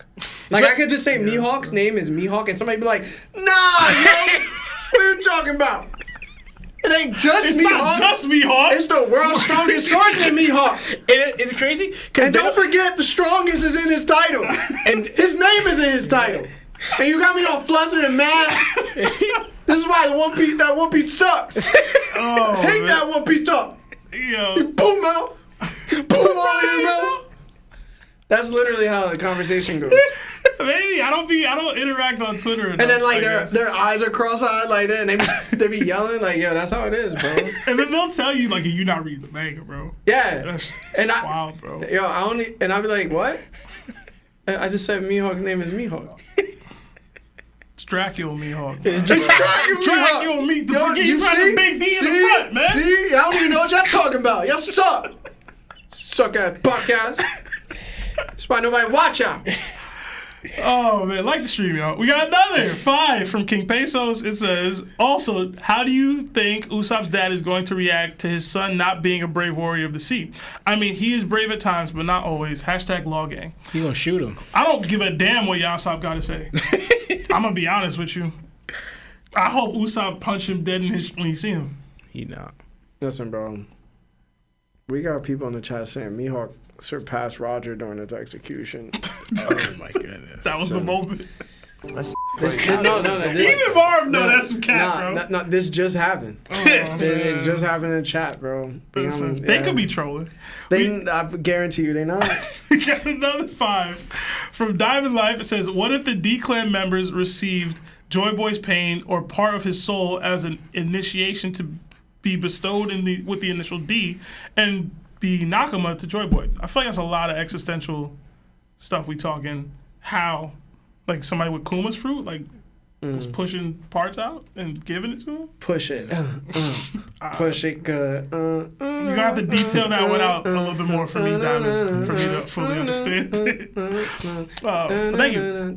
We got another 5 from No One Special. It says, do you think Film Red was hinting at the music holds some kind of power in the world, which gives Brooks his power and empowers the drums of liberation? Rhythm of life, bro. Listen, not only... You ain't even been here the whole podcast. He could have sent that way earlier, bro. Yeah, we that's don't know. true. But I don't know if you remember when Lauren said he had a similar thought process, and he said, did you say the pony glyphs were like the music sheets? I don't remember if that was you or not, but I don't know.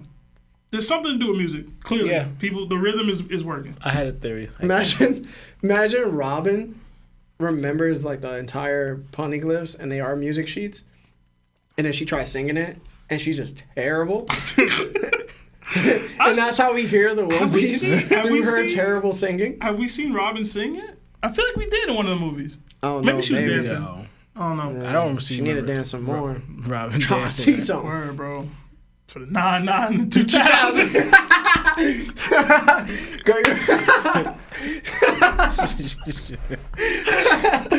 Girl, you working with some magic. You bad here. That's the beat. That's the beat, bro. The beat. That would be great. Poneglyph going crash Yeah, here. listen, that would be great. We got another 2 from Dope. It says, I don't need Nakama status. I'm a D. Hashtag best book club #1. Thank you. All right, man.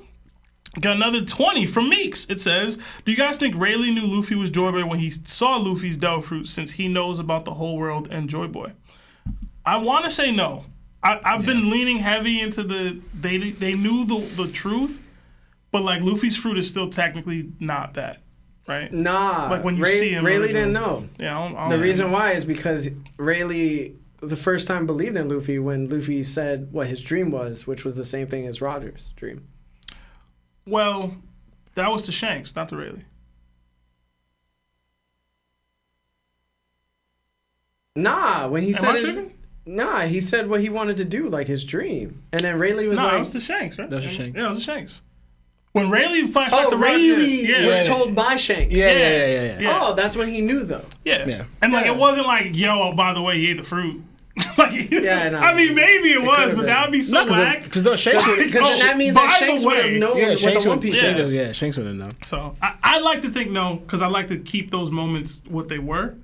I don't like to retcon them into Rayleigh and Shanks knew what they shouldn't have known, I guess. I don't know. But that's me. So I could be wrong. We got another 2 from N25 Gamers, their first super chat, but no super chat attached. So next time, let's know your thoughts. Another 5 from King Raheem. It says, do you guys think Blackbeard's Devil Fruit can nullify Gear 5? Yes. If he touches. Yeah. Yeah, y'all gotta remember, Blackbeard has to put his entire hand. Like, that's it. Luffy very touchable, man. I wonder how He actually isn't. Not anymore. I wonder how the hockey's gonna play into it. Nah, he really doesn't have to. Yeah. Luffy could literally just lift up the floor That boy getting and touched. stop himself from being sucked in. And he also has Riel. Yeah, And I keep concentrated. telling you That's it. this, bro. He really don't even have to touch Blackbeard in order to beat him. I understand what y'all saying. That boy getting touched, though. Just say it. Not by Just say it. Blackbeard. Just say it right now. Say it right now so we can move on. What? I just know so. I do know so. Alright. We got another 5 from Dave Simmons. It says, do y'all think we ever see a conqueror's clash between Luffy and Zoro or Zoro and Sanji? No. No. And Def no with the Sanji. I hope so with Luffy and Zoro though. Nah, bro. Why though? I don't know, but I hope so. I'm good. Number 2 from 𝙏𝙗�10. It says, "York can get it." Hashtag BBW. I like my girls to eat my lunch with me. Number 2 from DJ Stanley. VPs left are all the evil personalities of Stella. Stella. Yeah, Larry pointed that out a little earlier in the stream. We got another 5 from Kirby. What if Bonnie and Luffy emulate Emu and Joy Boy from back in the day? Emu might have Toon Force. Brooke for advanced armament. Hashtag Seb for president. I don't know where the Brooke for advanced armament came from, but he needs it. But no. Dark Toon Force. Didn't we get that in Roger Rabbit? Dark Toon Force? Did we get the guy that was Roger trying to Rabbit? clip all the tunes? Yeah. He was an evil toon, Yeah. but I don't know if he was like dark. I guess. That'd be kind of wild. But I don't know. I don't know if I'm ready for that. We got another 2 from Dave Simmons. It says, y'all ever notice that Law and Lionel look alike? We do? Only sometimes, man. You had Marv laugh. We got another 5 from Hunch and D Hose. It says, with the power of the Zaza fruit, I theorize that the current story mirrors what happens in the Void Century. I don't have proof, but it sounds good. That's how Oda writes, so you're probably good. Just don't let the Zaza demon get a hold of you. The Zaza demon. We got another subscription to Warlord So status. you better hold that Clark. Oh, and then Superman like coughed, and then Batman was like, he was like, what the? I didn't know you could cough. The Zaza demon. We got another subscription. Everybody follow Ace Vane. Yo, yeah. That's what we're talking about. Ace Vane hilarious. He makes parodies of DC clips. Shout out to Madara McLovin for joining as a warlord. We got another 10 from Firearms. Did y'all talk about how the Krieg Pirates might be a part of Blackbeard's crew? They were in the back page of the first page last week from the Pirate Island. Wanted to hear from Seb. Took 2 since he was MIA. Hashtag like the stream. All right, yeah, I brought up a little bit. I personally didn't really correlate to them being on Blackbeard's ship. I think the or crew, I feel like Pirate Island is just like... Where pirates go. Pirates go there. But I could be wrong. Like, Blackbeard could demand all those people join the crew to be there or whatever, which is possible. Like, I don't think that's beyond the pale. I just don't think we're getting, like, a scene or anything with them for real. Like, I thought this was just Oda's little nod to, like, yeah, they still exist. They're out here. Shout out to them, bro. Yeah. They should really be in Buggy's crew. I wouldn't be mad. We got another 5 from Press Sadat. It says, shout out to y'all. Shout out to the Discord. Koza got a weird case. Why is he around? Yo, facts, bro. Why is he there? Listen. I have such an issue with that. Listen, man. Yo, not bro. everybody's as petty as you, bro. Yo, bro, he led to like thousands of people being murdered. He just chilling, bro. I think they understood why, though, I guess. They just pinned it all on Crocodile and went, well, I guess all that's okay now. Yeah, pretty much. Nah, bro. Have faith in your king. We got another 5 from Cretan Keon. It says, hey, guys, hopefully you all, including Marv, are doing good. After this chapter, Gear 5 lore is even more trash to me. Oh my God. Hey, man, it's a valid, feeling. I feel it. Another 8 from Max Brown. Roger found Nika fruit on Laugh-Tale, ate it, died to start the pirate era, told Shanks to find the fruit when it regenerated and give it to Ace. That's a common theory that's been out here for a while. Why would Roger just eat the fruit? And why is the fruit just on the island for Roger to eat? I don't see Roger eating the fruit. I don't personally. see me either. Knowing about the fruit is one thing. Eating it is another.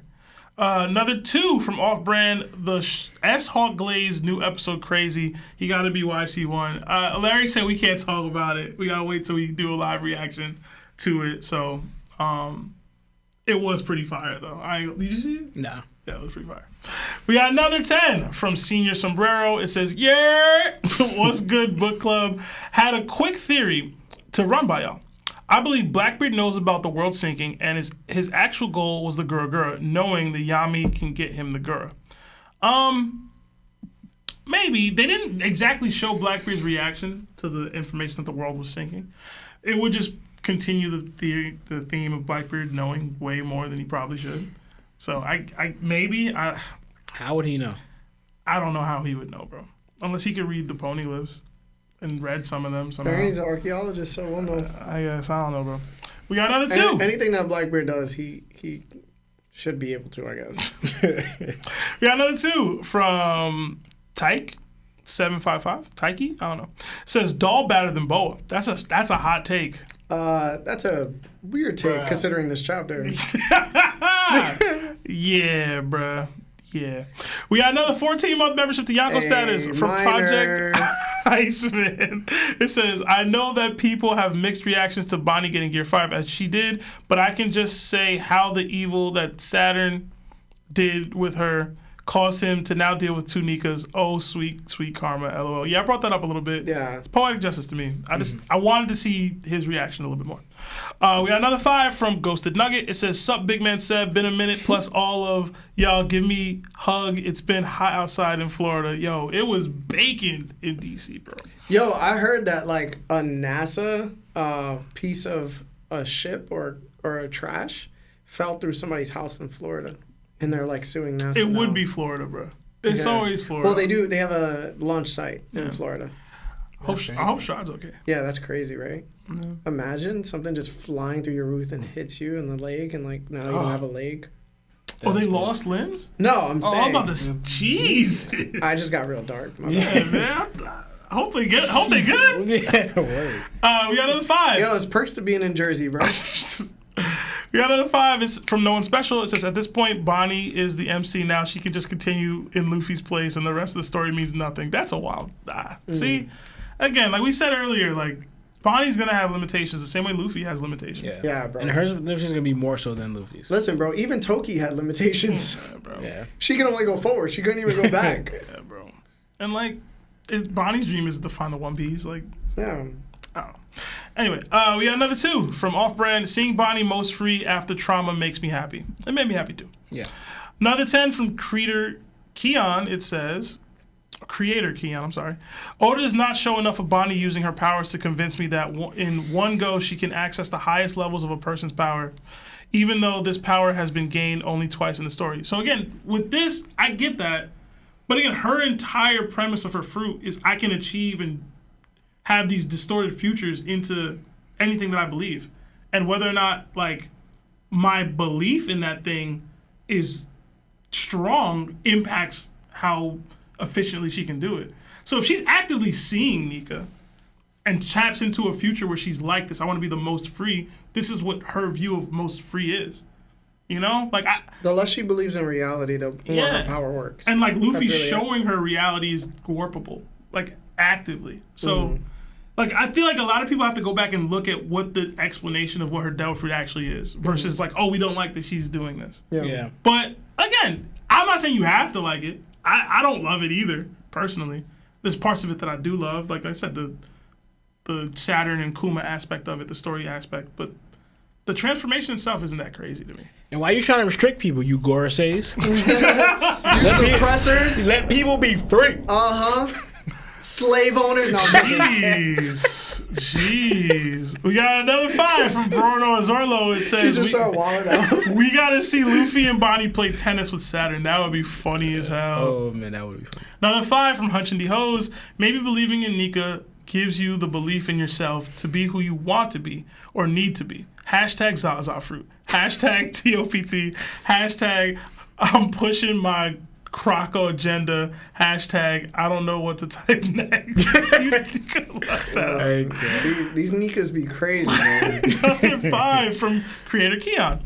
Not everyone in One Piece that pushes through hardships needs conquers Haki. That's fair. Yes. That's true, too. Brooke, Frankie, Buggy, even Blackbeard stand on business by themselves. That's fair. I'll acknowledge that. I was more noting how young she was while doing it. But that's fair.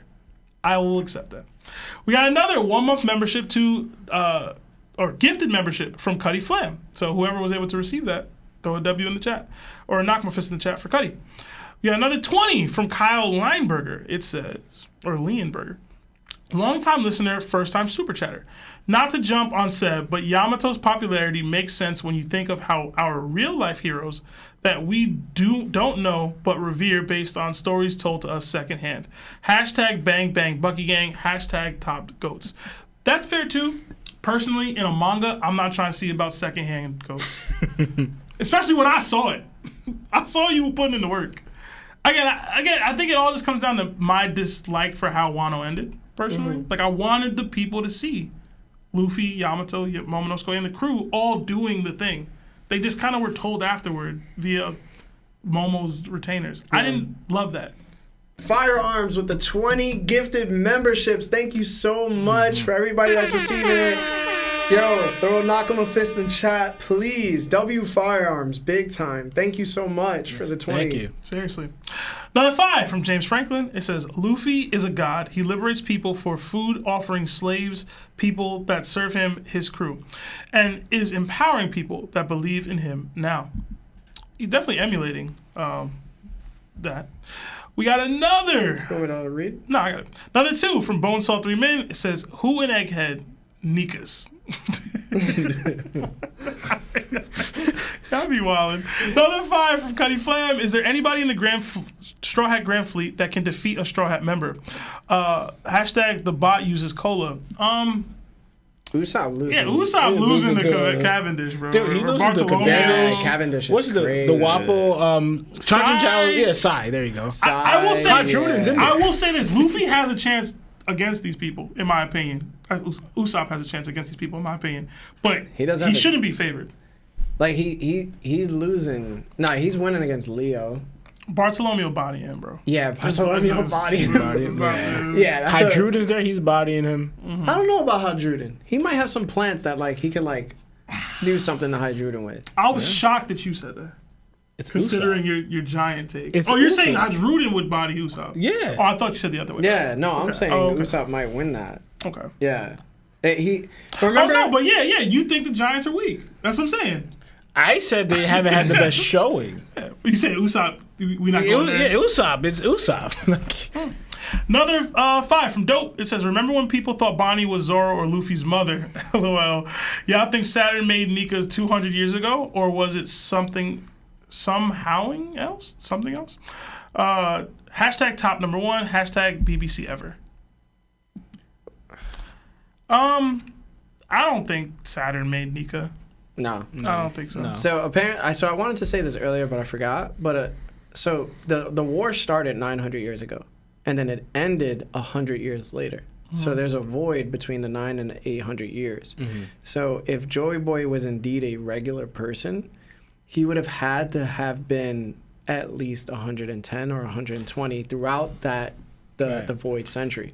So he can be that old, but the only oldest human that we know of is Dr. Correa, who's at 140. I will say this, that does lead more into the theory that he's a giant, because That's what I giants was just gonna say. live that long. Yeah, so You know? I was gonna say he's most likely a giant, bro. Yeah.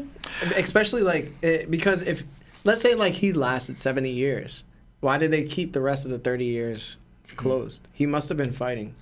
That silhouette of him, he must have been so high in the air because he looked kind of like regular size in that silhouette he in the did. air. He did look- Unless because obviously the Nika fruit can change your form, unless he just He made himself smaller. But like, why? I don't know. I suppose.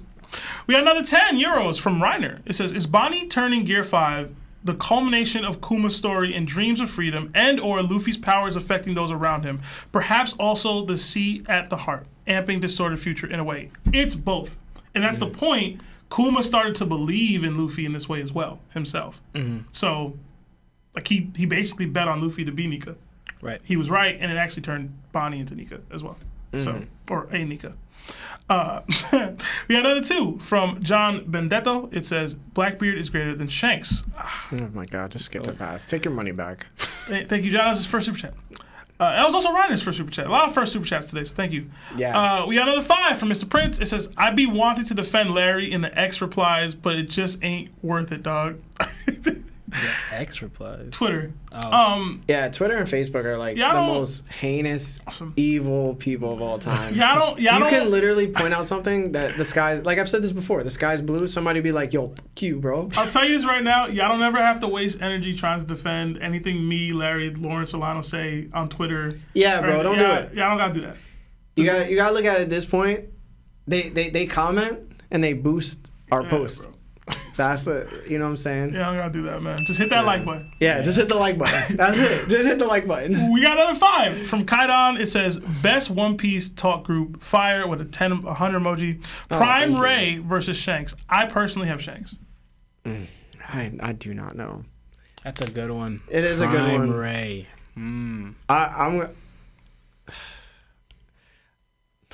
I don't know. I'm gonna say equal. In my opinion, Okay. equal. It's a cop I'm out, but all right. gonna go Shanks. All All right. Fine. That's a tie. All right. We got another 11-month membership to Nakama status from our guy JT. It says Mihawk surpassed Roger. Oh my We God. done with the 90s. Oh my goodness. Just know, JT, love you though, bro. Love you. Another- We talking about a guy. We don't even know he blackened his blade or if he found it. The same guy that has never fought the strongest swordsman in the world that we know Bro, of. Mihawk actively like, yo, you want me to fight Blackbeard? Yeah, you want me to fight Luffy? You expect me to fight these people on your behest? But like, Shanks part of there. over. Put it this way, this dude drawing with Roger's protege. And that I'm was just like saying, what? Bro, I'm just saying, bro. What? 12 years ago or I'm just something? saying, Bro, I'm just Like, saying. come on, man. I'll never get it, bro. Like I just never get it. If he'd have put Vista, I would at least have some sort of like, all right, I get it. Yeah. He didn't put Vista, bro. We talked about that too. Yeah. Whatever. I think it's really just like bro, like how you labeled something like that, but you ain't fighting the strongest. Dude, It's just impossible, bro. he low-key got that title because he was just taking out Marines. He's like, yo, we got to give him like something. Yo, the thing is, the Marines gave him the title to boost other people being scared of him. Like, yo, bro, we wasn't just getting washed. We got we wasn't washed just getting washed. by the greatest swordsman ever. You know, that's why we lost. Mihawk got jewelry Bonnie feats. He was taking a Mad Vice out of him. Come on, man. Yeah, the Let me question, stop. Let me stop. like really think about it though. Like if Saint Ethan, Baron Venus Juro is a sword user, and he sits at the top of the world, and they're the ones who give out these nicknames, and people will be like, "Nah, Oda gave him that nickname. Oda gave him that name. Oda did. How do you not know that? Oda gave him that name." It's like, no, bro. You think people would be like, "Yo, he the world's strongest swordsman." They said it about Shanks. Only Shanks' swordsman skills is comparable to Mihawk's, right? And it's like, yo, but we have the top of the world, and he uses a sword, and he's like, yo, yeah, Mihawk is the strongest swordsman. It's funny. It's funny. Like, what are you talking about? It's funny because all Oda had to do to fix this was to like not say world's strongest swordsman. He should have said most skilled, and we would have avoided all of Most this. skilled. It's funny. We would Most have skilled avoided is all of this, and that's Yeah, what the But he didn't say said. strongest. It says greatest. No, there's some greatest, there's some strongest, but it's really the most skilled. Yeah, That's bro. really it. It's the Yeah. most skilled. Yeah. Yeah. Can't even throw hands, bro. We got another 5. Let's see him kick some shit. No, I shouldn't have cursed. From My bad. Diamond Life, it says, following up my other super chat, the Soul Joy Boy shared with his crew inspired the creation of the Vivri cards with help of previous Big Mom fruit user. Okay, Diamond, you gotta start. See, you elaborated more. I'm starting to see the vision a little bit more. I might need more though. You don't got super chat for more. Like hit me in Discord, but maybe I can see it. We got another 4-month membership to Nakam status from Darius Berger. It says, what is you guys' favorite non-serious moments in One Piece? Oh man, there's so many. Luffy pushing the zombie back into the grave. Oh, That's my top, goodness. that's gotta be top 10. I love that Luffy part. singing on Sky Island. That's I a thought good that one. was hilarious. The one, it's a filler though, low key. Yeah. I have a couple filler ones, but the filler one where Condoriano one, hilarious to me. And then the one after Luffy and Zoro fight, and like they were trying to like get the crew back together, or whatever. Yeah. And they all like him, Zoro, and Sanji get pulled. He like Luffy launches himself into Zoro and Sanji, Yeah. and he hits them. And then as soon as he's all happy, having fun, like the goofy face. His face. As soon as he hits them, his face turns to like, I'm bored of this. Oh man, Chopper throwing the wrong cola to Frankie on Annie's lobby. Oh, yeah. Yo, bro, he threw him like tea. He was like, Yo, low key, that's kind of filler, by the way. is it? Yeah. I don't think I've ever I think that's kind of filler. Bro, One Piece pre-skip filler used to be great. Yo, It used to be hilarious. when Zoro was like falling down, and he kept everything kept landing on top of him in Skype, and he's just like, he's gonna go away. He's kept landing on him. Then he like finally lands. He's like, dang, that almost killed me. And then Rama goes like, no, a normal person would be dead from all that. When Crocus met them, and it was like, Oh my goodness. goodness. Yeah. I could go for hours on this. I'm sorry. Let us know y'all's favorite non-serious moments in the chat. Another 5 from Caesar 77. It says thoughts of Emu being a Lunarian and possibly Satan. Emu lived with the Lunarians, Okay. rebelled, and was casted away, similar to how Satan rebelled against God. I can see it.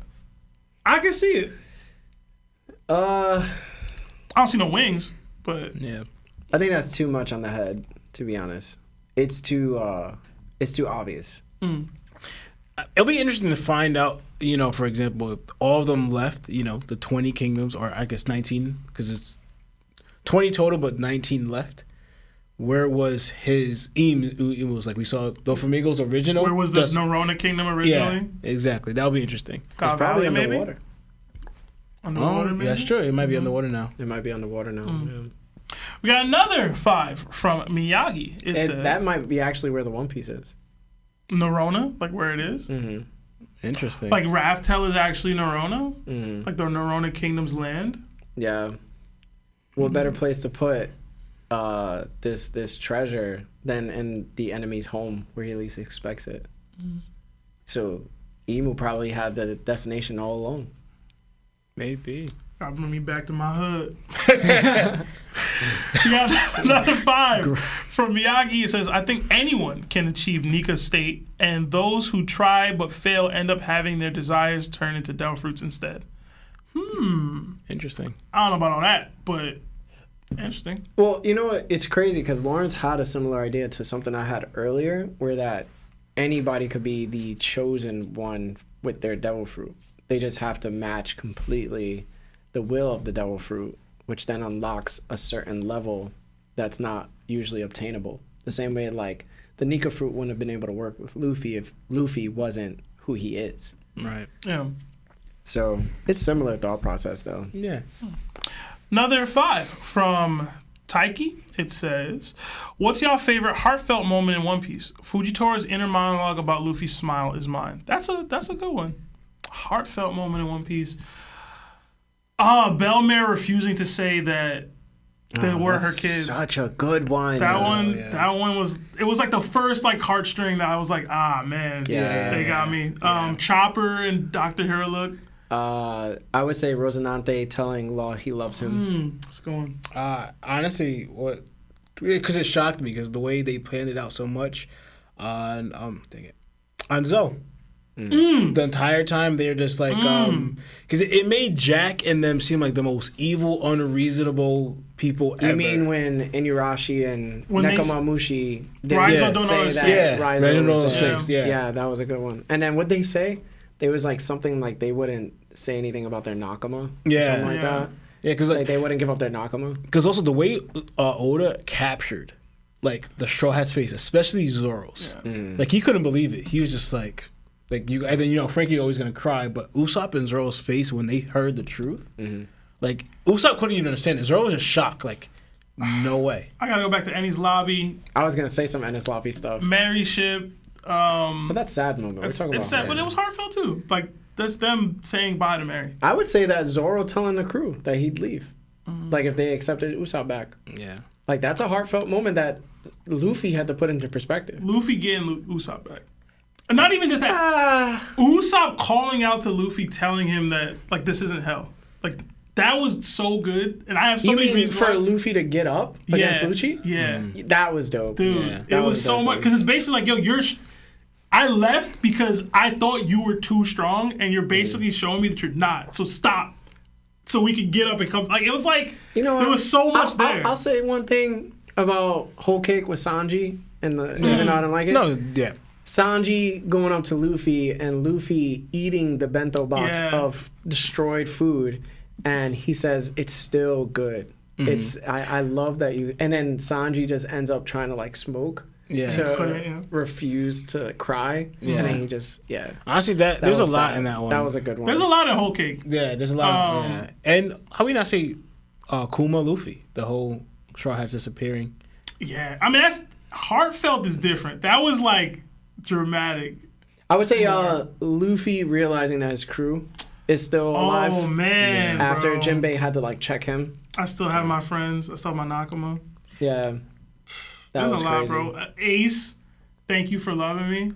Oh yeah, Dude, thank you for There's a loving lot, this yo. crazy. And y'all be wondering why I be like, yo, One Piece top 1. How many anime can you be like, we just listed off like 10. And there's more. And there's 35 to hundreds or more, bro. You know what I'm saying? Yeah, when Robin was biting the ground. Oh my goodness. Bro. Cause like everybody goes, yo, I want to live, and we know like that's I would consider that sad, but like her like biting the ground to make sure like she wouldn't be taken, like that was pretty heartfelt. Like that they even get you like if you're watching this and you're emotional, you probably just got choked up. I said it. Yeah. There's so many, bro. There's so many. It really is. Now, also, I just want to add one more because you talk about the Sanji thing.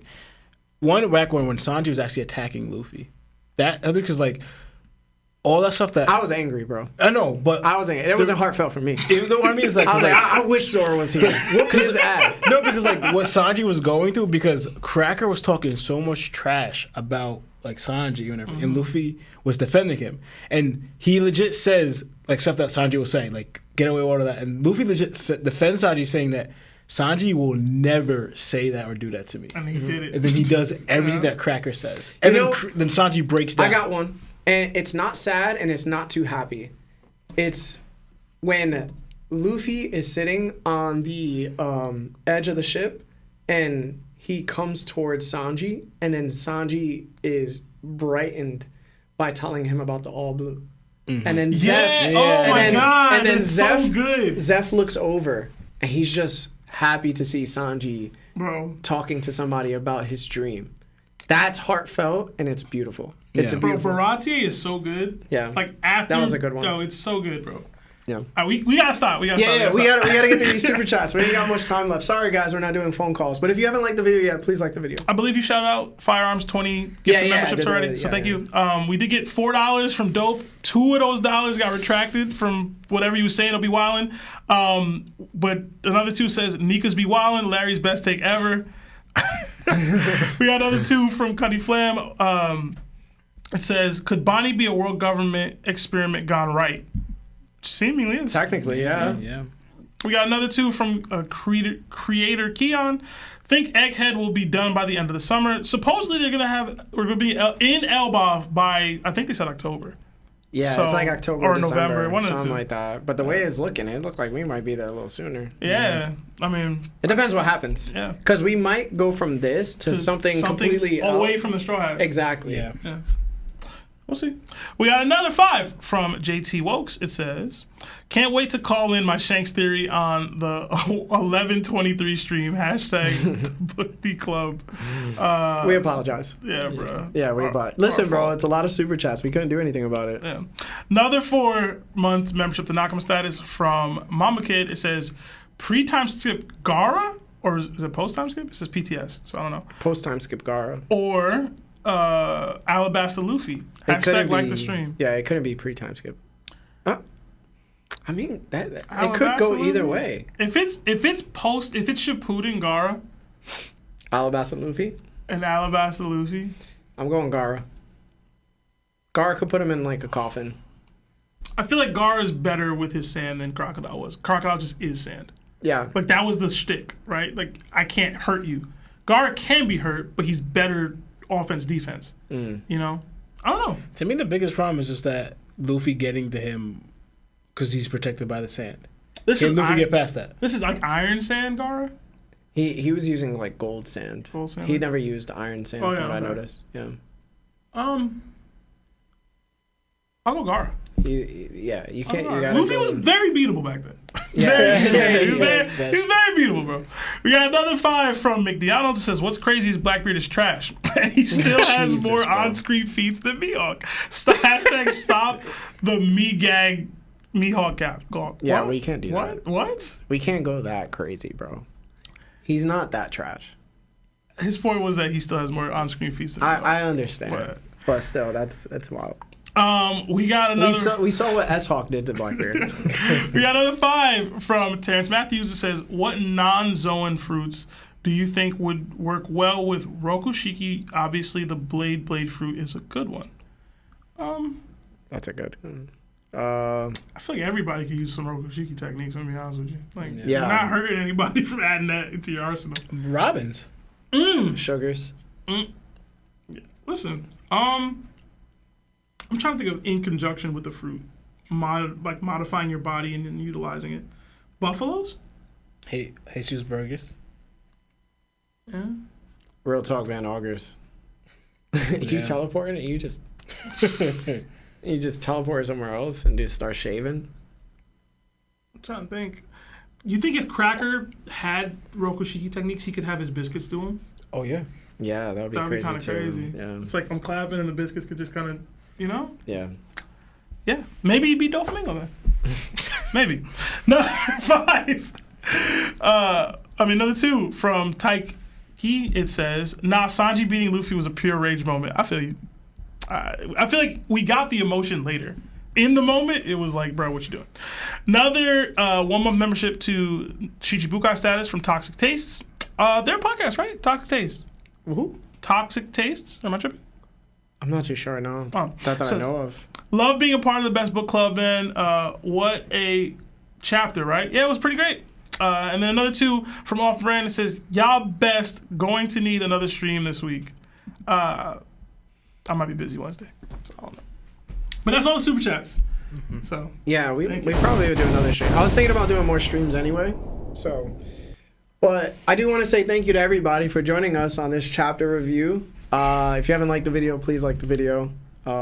We appreciate you guys, man. You guys send so many super chats. Now we can't even do phone calls, and when that's not a bad thing. We do want to hear from you, but we, like I said before, I know super chats sometimes kills it for some people that watch the show, but we have to read these, man. We like hearing from y'all, and sometimes, super chats be better than the phone calls.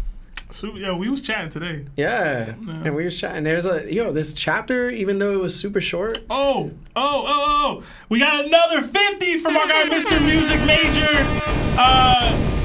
That's Preston from the Life with Anime podcast. It says, "Hey, I made it, kid top 30. Why you had to ruin it, bro? Preston, man, thank you, dog. Thank you. Appreciate you, brother. Preston has been playing some songs. Yeah, man. He's been killing it. You see the I like comments, it. man. The girls like it too, man. Yeah, bro. He made me change my panties. Okay. All right, Marcos. bro. I couldn't watch that, man. I was going crazy.